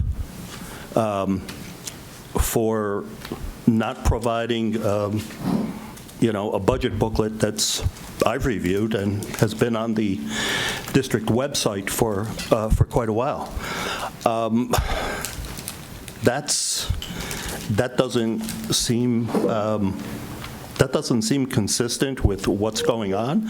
I did not hear that same individual talk about deceptiveness from previous district leadership, of which are known to have been deceptive and non-transparent. So I think some sort of apology or censor should be a remedy for that, because that was tough to witness, and it was especially tough to witness because current district leadership, if anything, they're at the outer marker in terms of transparency and communication. Thanks, Greg. Why don't you move on from that? But this is not necessarily the forum. Sure. Because that person is an RTM member, but you're welcome to express your opinion. I appreciate that. Thank you, Mr. Chairman. What I'd like to ask the superintendent is could you speak towards the paraprofessional contract a bit? Because that is I believe, one of the few, if not the only, contract that is ongoing, number one. And number two, if you could speak to, as it relates to, previous, what did they call it, climate surveys within the district, climate surveys towards specifically district leadership. The benchmarks in the last 2 years of the previous superintendent were 15% favorability rate and a 23% favorability rate. And I'd like to know what kind of change has taken place there, if any. So if you could just answer those two questions, and then I'd like to make a brief statement, if I may, Mr. Mooney. Sure. Thank you. Sure, I'll take the second one first. So with climate, all schools are in the process right now of going through what is called a high reliability schools certification level 1. And a level 1 certification earns the school the distinction of saying that they have a safe, supportive, and collaborative culture. With the safe, supportive, and collaborative culture, it doesn't necessarily mean that everything happens perfectly in that school every day, but it means the school has systems or has designed systems or are putting processes in place to be as responsive as possible to the needs of the students, the staff, and the parents in the community. To start the process, which we did last spring, we did a climate survey. I presented the results at a communications committee meeting, I think in September, if not back in the spring. We're working on a way, in the spirit of transparency, to make sure we're displaying that on the website, because we're not hiding how we're doing. But we did really pretty well with, there are 8 indicators, and to make it more simple than the 8, there are 4 general categories that we're looking at to determine the climate, and one of them is the perceptions of safety. So it's the different stakeholders of how do the parents, the students, and the staff perceive the school as being safe, supportive, and collaborative. We're also looking at opportunities for stakeholder feedback. How do those same stakeholders feel like they have a voice in the community and making positive change where they think it needs to change? the collaborative culture that exists within the school, and then, like sitting here tonight, operations. Do we provide the resources that schools need in order to feel successful? So those are the indicators we're monitoring to determine the safe, supportive, and collaborative culture. As we are migrating toward Leader in Me, there is a similar type of climate assessment that we'll use that does an assessment every single year that will certainly resonate and align with the climate survey. But I feel like we're making progress, and I can share those results with whoever would like. As far as the paraprofessional contract, I don't think I can say too much because there's ground rules that prohibit us because we're in negotiations right now. So we're in the process, and we have board representation, administration, and the paras with their bargaining unit, but that's ongoing. Okay, thanks, Chris. And Greg, you have another Absolutely, comment? yes. Thank you. Thank you, Dr. Tranberg. So the statement, I'd like to speak in favor of the Board of Ed budget as submitted, and with additional funds added to bring greater fairness and positive optics to the paraprofessional contract. The paraprofessional contract has been an embarrassment to arguably an embarrassment to the district for quite a while. This is something that Dr. Tranberg and Mr. Levitin inherited to the point that they are being paid less than part-time custodians. And, and these people, while not certified, they are student-facing. And it doesn't speak highly of the district. It doesn't speak highly of the fact that it's gone on for quite a while. Dr. Tranberg has done a tremendous job of bringing clarity, functionality, and sanity to a lot of issues and challenges that he's inherited. I'd like him to have the ability to do it on this issue, because this is actually it's one of the few things that's still going on. So basically, what I'd like to suggest is that, if you look at page 31 in the Board of Ed booklet, and you look at, you go up top, and you look at year 2017 to 2018, you see that there is a precedent whereby this committee has added monies to the Board of Ed budget. The Board of Ed budget specifically in that year was 1.96%. Mr. Mooney, this committee raised it to 2.86%. Okay, so 0.90 overall. And I believe that with the need for final clarity and fairness and some sense of, honestly, I don't know if it's the right word, some sense of justice for the paraprofessionals, along with monies for, to address the $3.2 million shortfall that have been identified by Dr. Tranberg and Mr. Levitin. I think an additional, you look back at that number there, it was an additional, it was 1.5 and change. I think an additional 1.5 million to be able to address the $3.2 million shortfall and give Dr. Tranberg and Mr. Levitin the ability to bring the paraprofessional contract to a more equitable conclusion without having to sacrifice other aspects of the budget with which to do so. And with that, let me wish everybody a good rest of the evening, and thank you, Mr. Mooney. Thank you for your comments. Other comments or questions from the audience? Okay, we good? Questions from the Board of Finance? Any additional questions? We have, sure.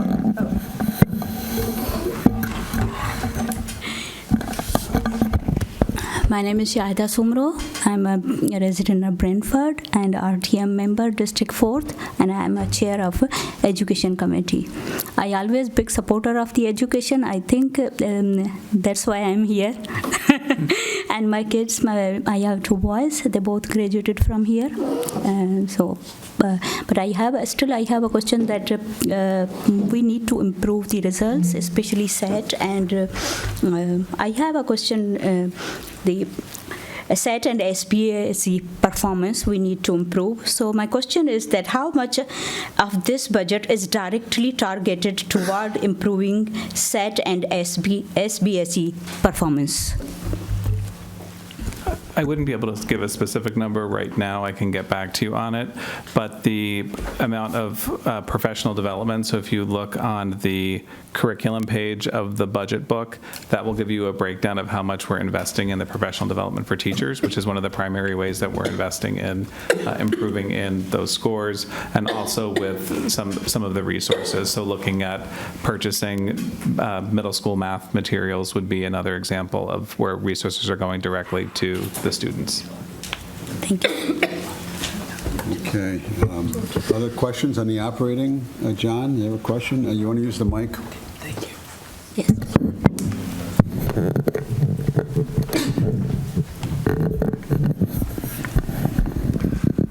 This is less of a question than a comment, but as you said, in most of these testing, the SBA and the SAT, we're in the middle third, but in fact, in all of them, we're in the lower half. And so obviously we want to be in the top third, there's no doubt about that, and fully support whatever you're going to do to get there. But how soon do you think we can actually get to the top half? You can typically expect about 2 points gain a year. So the reason that I keep saying top third is my first year, that was the goal that I put out, and so I do want to stick to it. So when you look at how districts are actually performing, there's not a huge spread between these districts. So 2 points could move you up 3 spots in a given year. Okay. So is this a goal that is actually achievable is a question that's out there. I'm keeping it there as aspirational, and I do think that one of the reasons the goal is so aggressive is because we could be performing at a higher level. And I think I've been pretty clear and transparent about that. And I think we're doing all of the things that we need to be doing, from our new instructional model, from the investments that we've made in professional development, and we're moving in that direction. The hard thing is, are these measures, if I can re-ask Mr. Hartwell's question a different way, it's like, are these measures the best measures to indicate that you're making steady progress? Because those are very summative results. What are some other things we can look at in order to see if we're making adequate progress? And we do that through our teaching and learning committee with the board. So we look at our universal screening data, and those are things that you can see things moving perhaps a little bit faster. Because if you're waiting once a year to see how you did in June, that's not going to be very helpful. But we're looking at other indicators throughout the year to make sure we're moving the needle a bit. One other quick question, if I might. The multilingual learners, 210, what exactly do you have to do to support a multilingual learner? Depends. So just because a student is a multilingual learner doesn't necessarily mean they qualify for services. So it's just those are who are identified as multilingual learners. If they do qualify for services, it could look different between the middle school and the elementary school and the high school. We have a team of some certified teachers and tutors who will work with students one-on-one in small groups. And then if a school has, I'm going to look at Allie, is it 20 or 25? If a school has 20 students that speak the same language, you're required by the state to have a multilingual program in that school. And so then you have additional specialized instruction for those students. Thank you. Can I ask a question? I'll leave that to If you come up to the mic, you can. I remember at one time, Trish Anderson, District 1 RTM, I remember at one time there were 29 languages in the school system. Do you have any idea what it is now? It's more. I'll get it to you. We looked at it very recently. I think it's 32, but don't quote me on that. Okay, I was just curious. Thank you. We've done a lot of work too. Allie's team on translation, and Kim Volkins, our EL program coordinator with Allie. We've actually, because there's a lot of parents who speak different languages, and so we, as part of this budget, we've been able to kind of stabilize some of that because we're leveraging technology for translation services. So there's these devices that have proven to be very accurate in their translation quality, and so we're starting to implement those at every school. Allie's team has done a really good job evaluating this technology, and it's extremely cost affordable in comparison. You know, a translator for a high quality translator from ACES for like a legal, special ed case, depending on the language, can be, around $100 an hour, whereas these devices are, $350 for 5 years. And they cover many languages. We have families, a growing number of families, especially when we talk about Nepali and Arabic, where it's harder to find enough translators of those languages compared to Spanish. They've proven very helpful, and then we've been able to diversify with some of our existing. We're working on a program now with existing staff who know how to speak other languages, where we can leverage them in-house instead of having to bring in an out-of-house translator to do a lot of the more informal things like an event at a school night or parent-teacher conferences and things like that, or even when a parent shows up at the door of a school and they don't speak English, we now have a lot more devices and people who can do that, and so that's been a big one, and in Chris's investment too for the early. Part of what so this budget expands on a big thing for moving the needle on test scores is starting earlier in the investments too. So last year we moved to full day pre-K. This budget, which is a partially revenue-driven program for all the growth, there was no additional pickup on that, but we continue to expand, full day pre-K, which has a long-term payoff, and we've done a bunch of multiple elementary investments, and you'll see we're spending nearly $250,000 on professional development, and a big reason for that is improving the quality of instruction across the entire district. We have a lot of maxed out PD days to the point where we really have the entire calendar filled out on any maximum kind of professional development day. So there's been a couple of major investments, but a big part of it has been building out the elementary level, and that's where you've seen a lot of those investments, including the additional STEM teacher and the teacher leaders for curriculum, because you'll really end up moving the needle from investments earlier instead of waiting until you need intervention in high school, for example. So you hopefully, Charles's team does a lot of work too to really make some investments where we're avoiding intervention when it's too late and more expensive. So a lot of focus in this budget and last year's budget was focused on early childhood. Thanks, Blaise. Okay, other questions or comments on the operating side? If not, we'll move to capital. You use your book, or you're going to you have another slide? So. We got more slides. We got slides.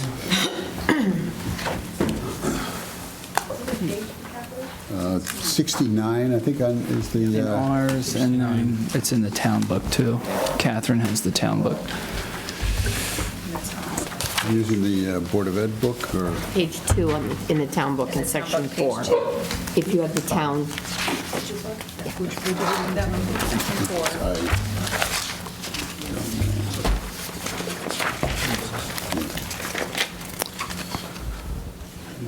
So for capital, we started a new process in FY26, and we expanded on that this year. We also had the results of the master facilities plan in place, so that certainly informed our planning in a way that we weren't able to do in the previous fiscal year. You'll notice in the board budget book, there's this series of capital improvement project sheets. So every project, the respective member who submitted this had to go through this process to articulate what the needs were. And there is, the capital looks very different than it has in the past. And partially we've gone from a 3 to 5 year to match what was happening on the town side. The other piece, these are very big numbers, obviously, but they assume that every single recommendation that happened in the master facilities plan will happen. I do want to make sure that the Board of Finance is aware, as well as anyone that's listening.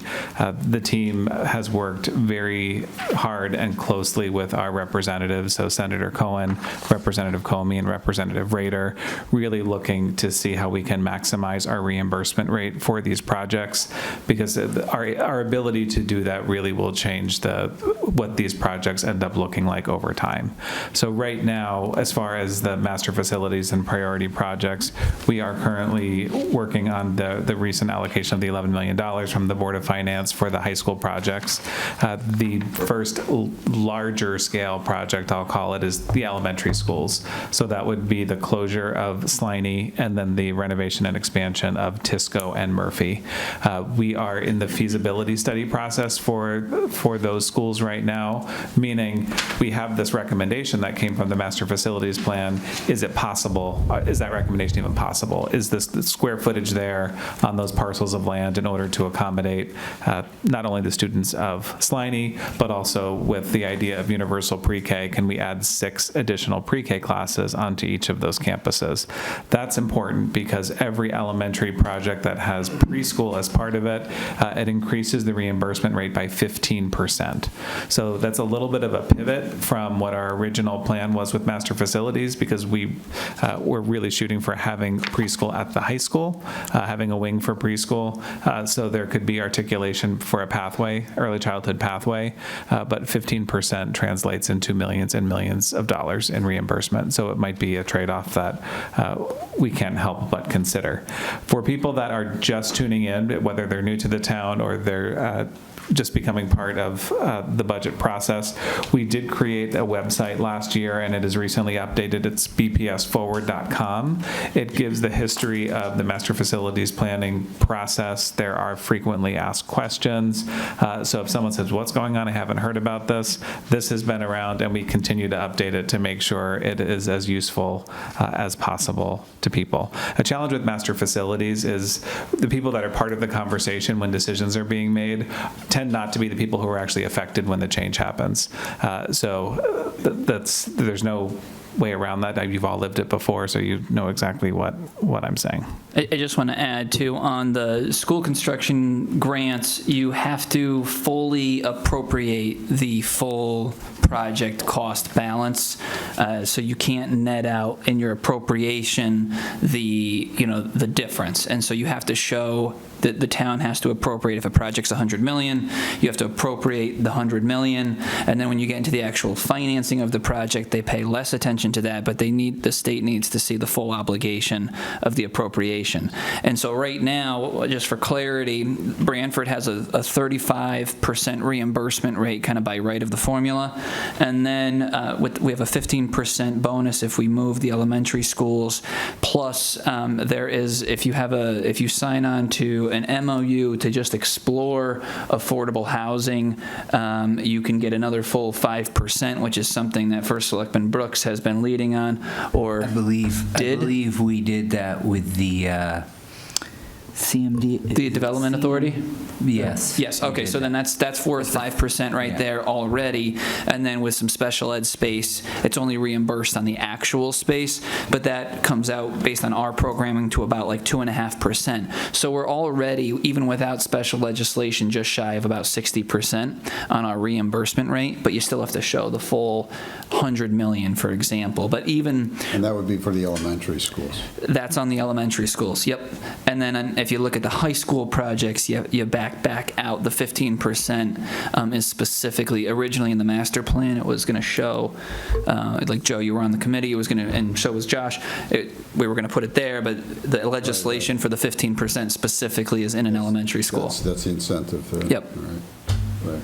But that's why you see the appropriation in for upfront fully, but the actual cash outflow is 60-40 right now. And then hopefully special legislation, we can really bump that up. What are you doing with the special legislation? Our delegation right now, especially led by Senator Cohen, has been doing an amazing job, I would say, on it. The way that we're going about it is really thoughtful and strategic. It's a big ask. The way that special legislation is quite common. Many districts get it, but what they do is they get it after the fact, basically. So you have to appropriate, you have to go in, and then when the legislature is going to vote on the project, your legislator tries to get, a reimbursement rate negotiated, and it can be worth a lot of money.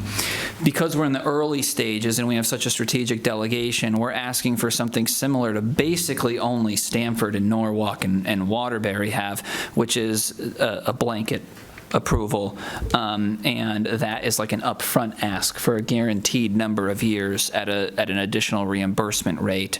And we have a pitch here that Branford has been quite aligned with the state, and we're doing a lot of the things. We have the electric bus mandate from the state. We have early childhood education. We have career pathways. There's the slide right there. And so we have a really strong pitch. But I do want to emphasize it's the way that we're going about it. Really only the second largest city in the state has it set up this way. But it's been, hopefully, the feedback has been a very thoughtful and strategic approach. You're hoping for that in this session? That was this session, yeah. Okay. And then Is it a short session or long session? This is a short session? Short session. Short session. And it's a short session, and then the thought would be is we still have the backup option to go the more traditional route when the time comes, basically. Okay. Thanks, please. Yeah, and so this was actually the kind of the closing slide, but I'll work backwards from it. Sorry, because I think it's an important. See? It's not like you to end it early, so it's good. Hey. Look at that. Okay, we're over. It's Allie's birthday. We're out. Yeah. All right. So this alignment of priorities, I think it's an important message to show how strategic we've been, but also how forward-thinking the district is in what it's trying to do for education and the community. Working backwards, a few others that I'll point out is safety and security is part of capital. The large driver of that is the Verkada security system needs renewal, and that's a three-year renewal of Verkada. I got a question about that. Yes. Why do you have to pay in advance on that? That's You have to on their because we agreed to it? No, they don't allow. Verkada doesn't for their multi-year pricing. We had Tom check into this to see if we could go annual, but the annual, they only either do annual, which was substantially more expensive, or 3-year paid at once on an invoice through. But you looked at it. Yeah, we sent Tom back, and this is something that we've done, through following a competitive process, and we've actually looked at other vendors too to get that price down, and we've ended up finding we're going through. So Verkada is like the parent company, and they license it, but you can implement it through another party that also does installs or something, and so you can sometimes get a lower rate when you put it out to multiple people. There's CDWG, there's Eastern Datacom, there's all the big partners that are in the sphere, and so but they don't accept. We tried to push hard, and basically if we just switched back to an annual subscription, it's just an additional. It was I don't have the number off the top of my head. It was tens of thousands of dollars more per year for the exact same thing. Okay. We also are continuing the furniture program that we launched last year. If you were able to join us on the facilities tour this summer, you could see what a classroom looks like with the new furniture, without. It might sound like a small thing, but the last time the furniture was replaced, I think Mr. O'Connor said it was in the 60s. Is that right? Like it was in the 80s. 80s, okay. Thank you for the correction. Yeah. Hey, it looks like it, though. I guess it wouldn't have been wood. They're not wood. But the true thing that they did is they actually flipped over the furniture and said, if it lasted this long, who's the manufacturer? And so that's who we went with again for this new furniture. And if you're thinking about, well, what's happening with all the master facilities piece, the intent would be that all of this furniture would obviously go to the new locations. So it's a universal replacement, so every classroom is equipped the same way with the same furniture. And we did all of 4th grade last year, so the plan would be to move to grade 3 this next year. The last thing that I'll point out is the high school athletics complex. I might feel like some of these things just happened yesterday, but the turf is getting close to end of life.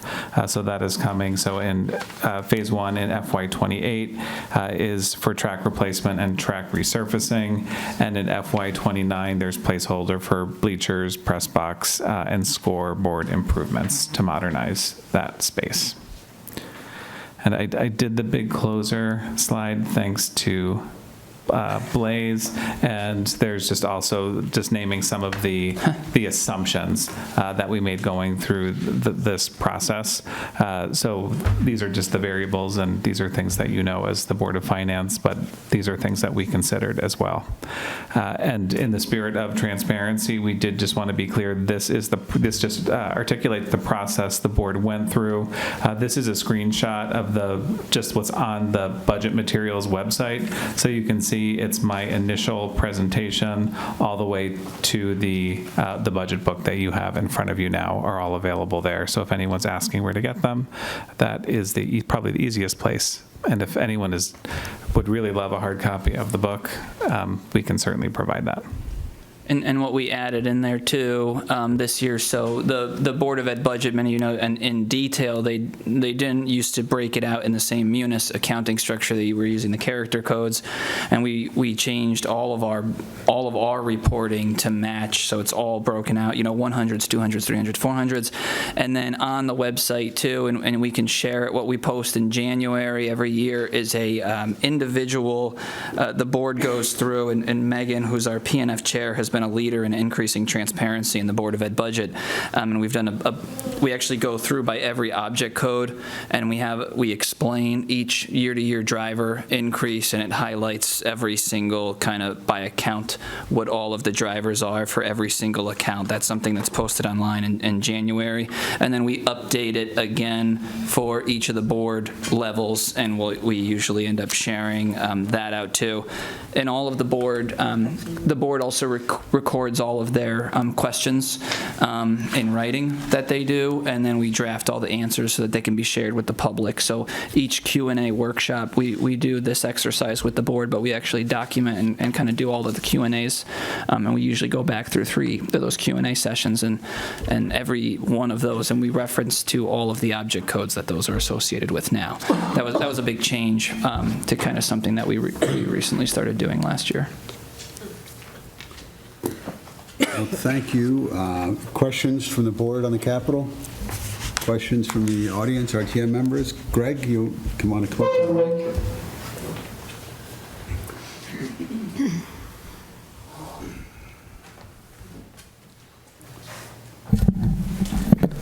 Thank you again. Greg Gerolman, again, regarding capital, I'd just like to go back to last year's budget, because I think there's something that's historically significant in terms of the situation that we're in. As I recall it, Dr. Tranberg pretty much got what he requested last year, but a lot of it was in terms of capital. It was not in the operating budget. Recently, I spoke to Dr. Tranberg and Mr. Levitin, and with regard to specifically the master facilities issues and all of the expenses, et cetera, and I guess this is the executive recruiter in me, right? I asked them, was this something that was discussed in terms of your interview process? Each of these gentlemen, and gentlemen, please correct me if I'm wrong, okay, each of them indicated no, it was not. I mean, they knew full well that they were going into a change-needy situation, but yet were unaware of this, and again, it was not discussed prior. So basically, the point being, with that as context, there's a school of thought that says that, hey, if we're going to give them more money, well, that will help satisfy a deficiency on the operating side. But at the same time, at least last year, one school of thought is we gave them more money to help clean up messes that were not on their watch and which they weren't even aware of. And that is not consistent with best practices for a situation that requires change to reach the levels that we aspire to.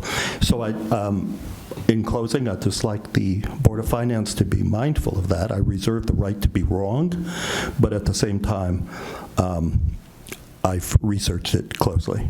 Thank you, ladies and gentlemen. Thank you. Any other questions or comments? Well, thank you, Josh or Catherine or anybody, if you folks any questions. Al, you're all set? Yeah. So thank you, very good presentation.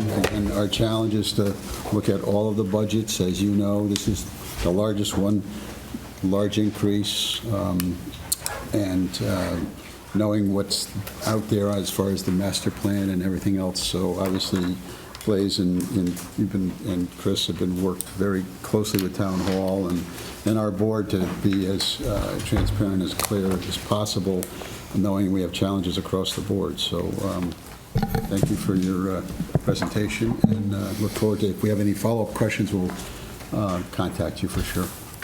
Thank you. Thank you, everyone. Any questions, please let us know. Okay. Yep. Thanks. Thank you.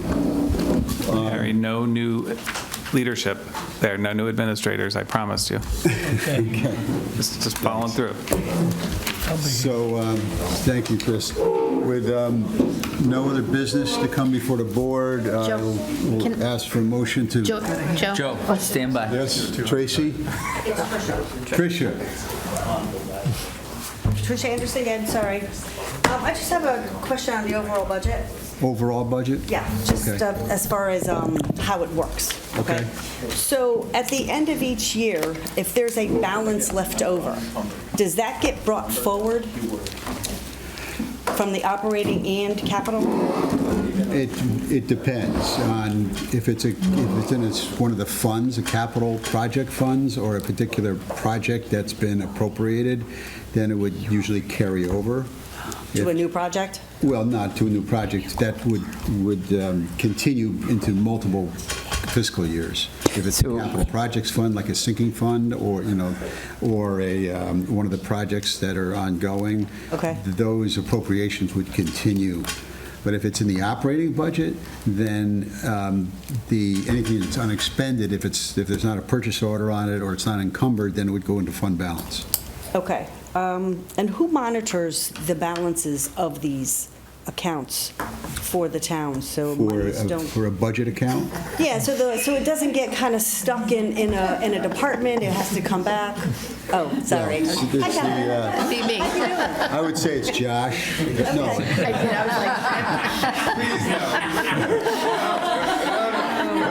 So what happens is that each department is responsible for their budgets, okay? And so whether or not it's recreation or police or fire, then we hold them responsible for maintaining their budgets.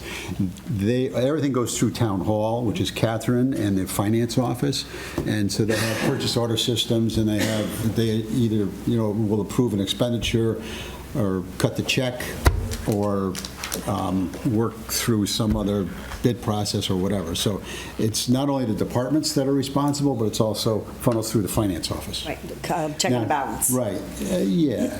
Now with the Board of Ed maintains their own I heard individual that. accounts. I thought that was Yeah. great, the way he said the 2% was allowed by the state, but you give it back, so kudos to you. Right, that's a new statute. And then the Board of Ed then again maintains their own accounts, and they also work closely with Town Hall on transfer of funds and reconciliations and so. Okay, well, thank you very much. Sure, anytime. Josh, Catherine? I would, if I could just take a minute to. Sure. I'd like to correct some information I had given when Frank asked the question the other day about the insurance, Okay. The municipal health insurance account. I had stated that it was net of, the 7 million was net. That was a misstatement, and I apologize. It's actually, that number is a gross number of those components that were in there. If you look at page 9 in your budget book, there is a line for the premium share that we take from employees. I just wanted to correct that. I apologize. No problem. Thank you. Okay, no other questions or comments? Then we will conclude the public hearings for the budget, and I'll entertain a motion to adjourn. So moved. I'll second. Moved and seconded by Yvette. All in favor? Aye. Okay, thank you. This program was brought to you in part through the support of the Town of Branford. Watch town meetings and other videos on demand at BranfordTV.org.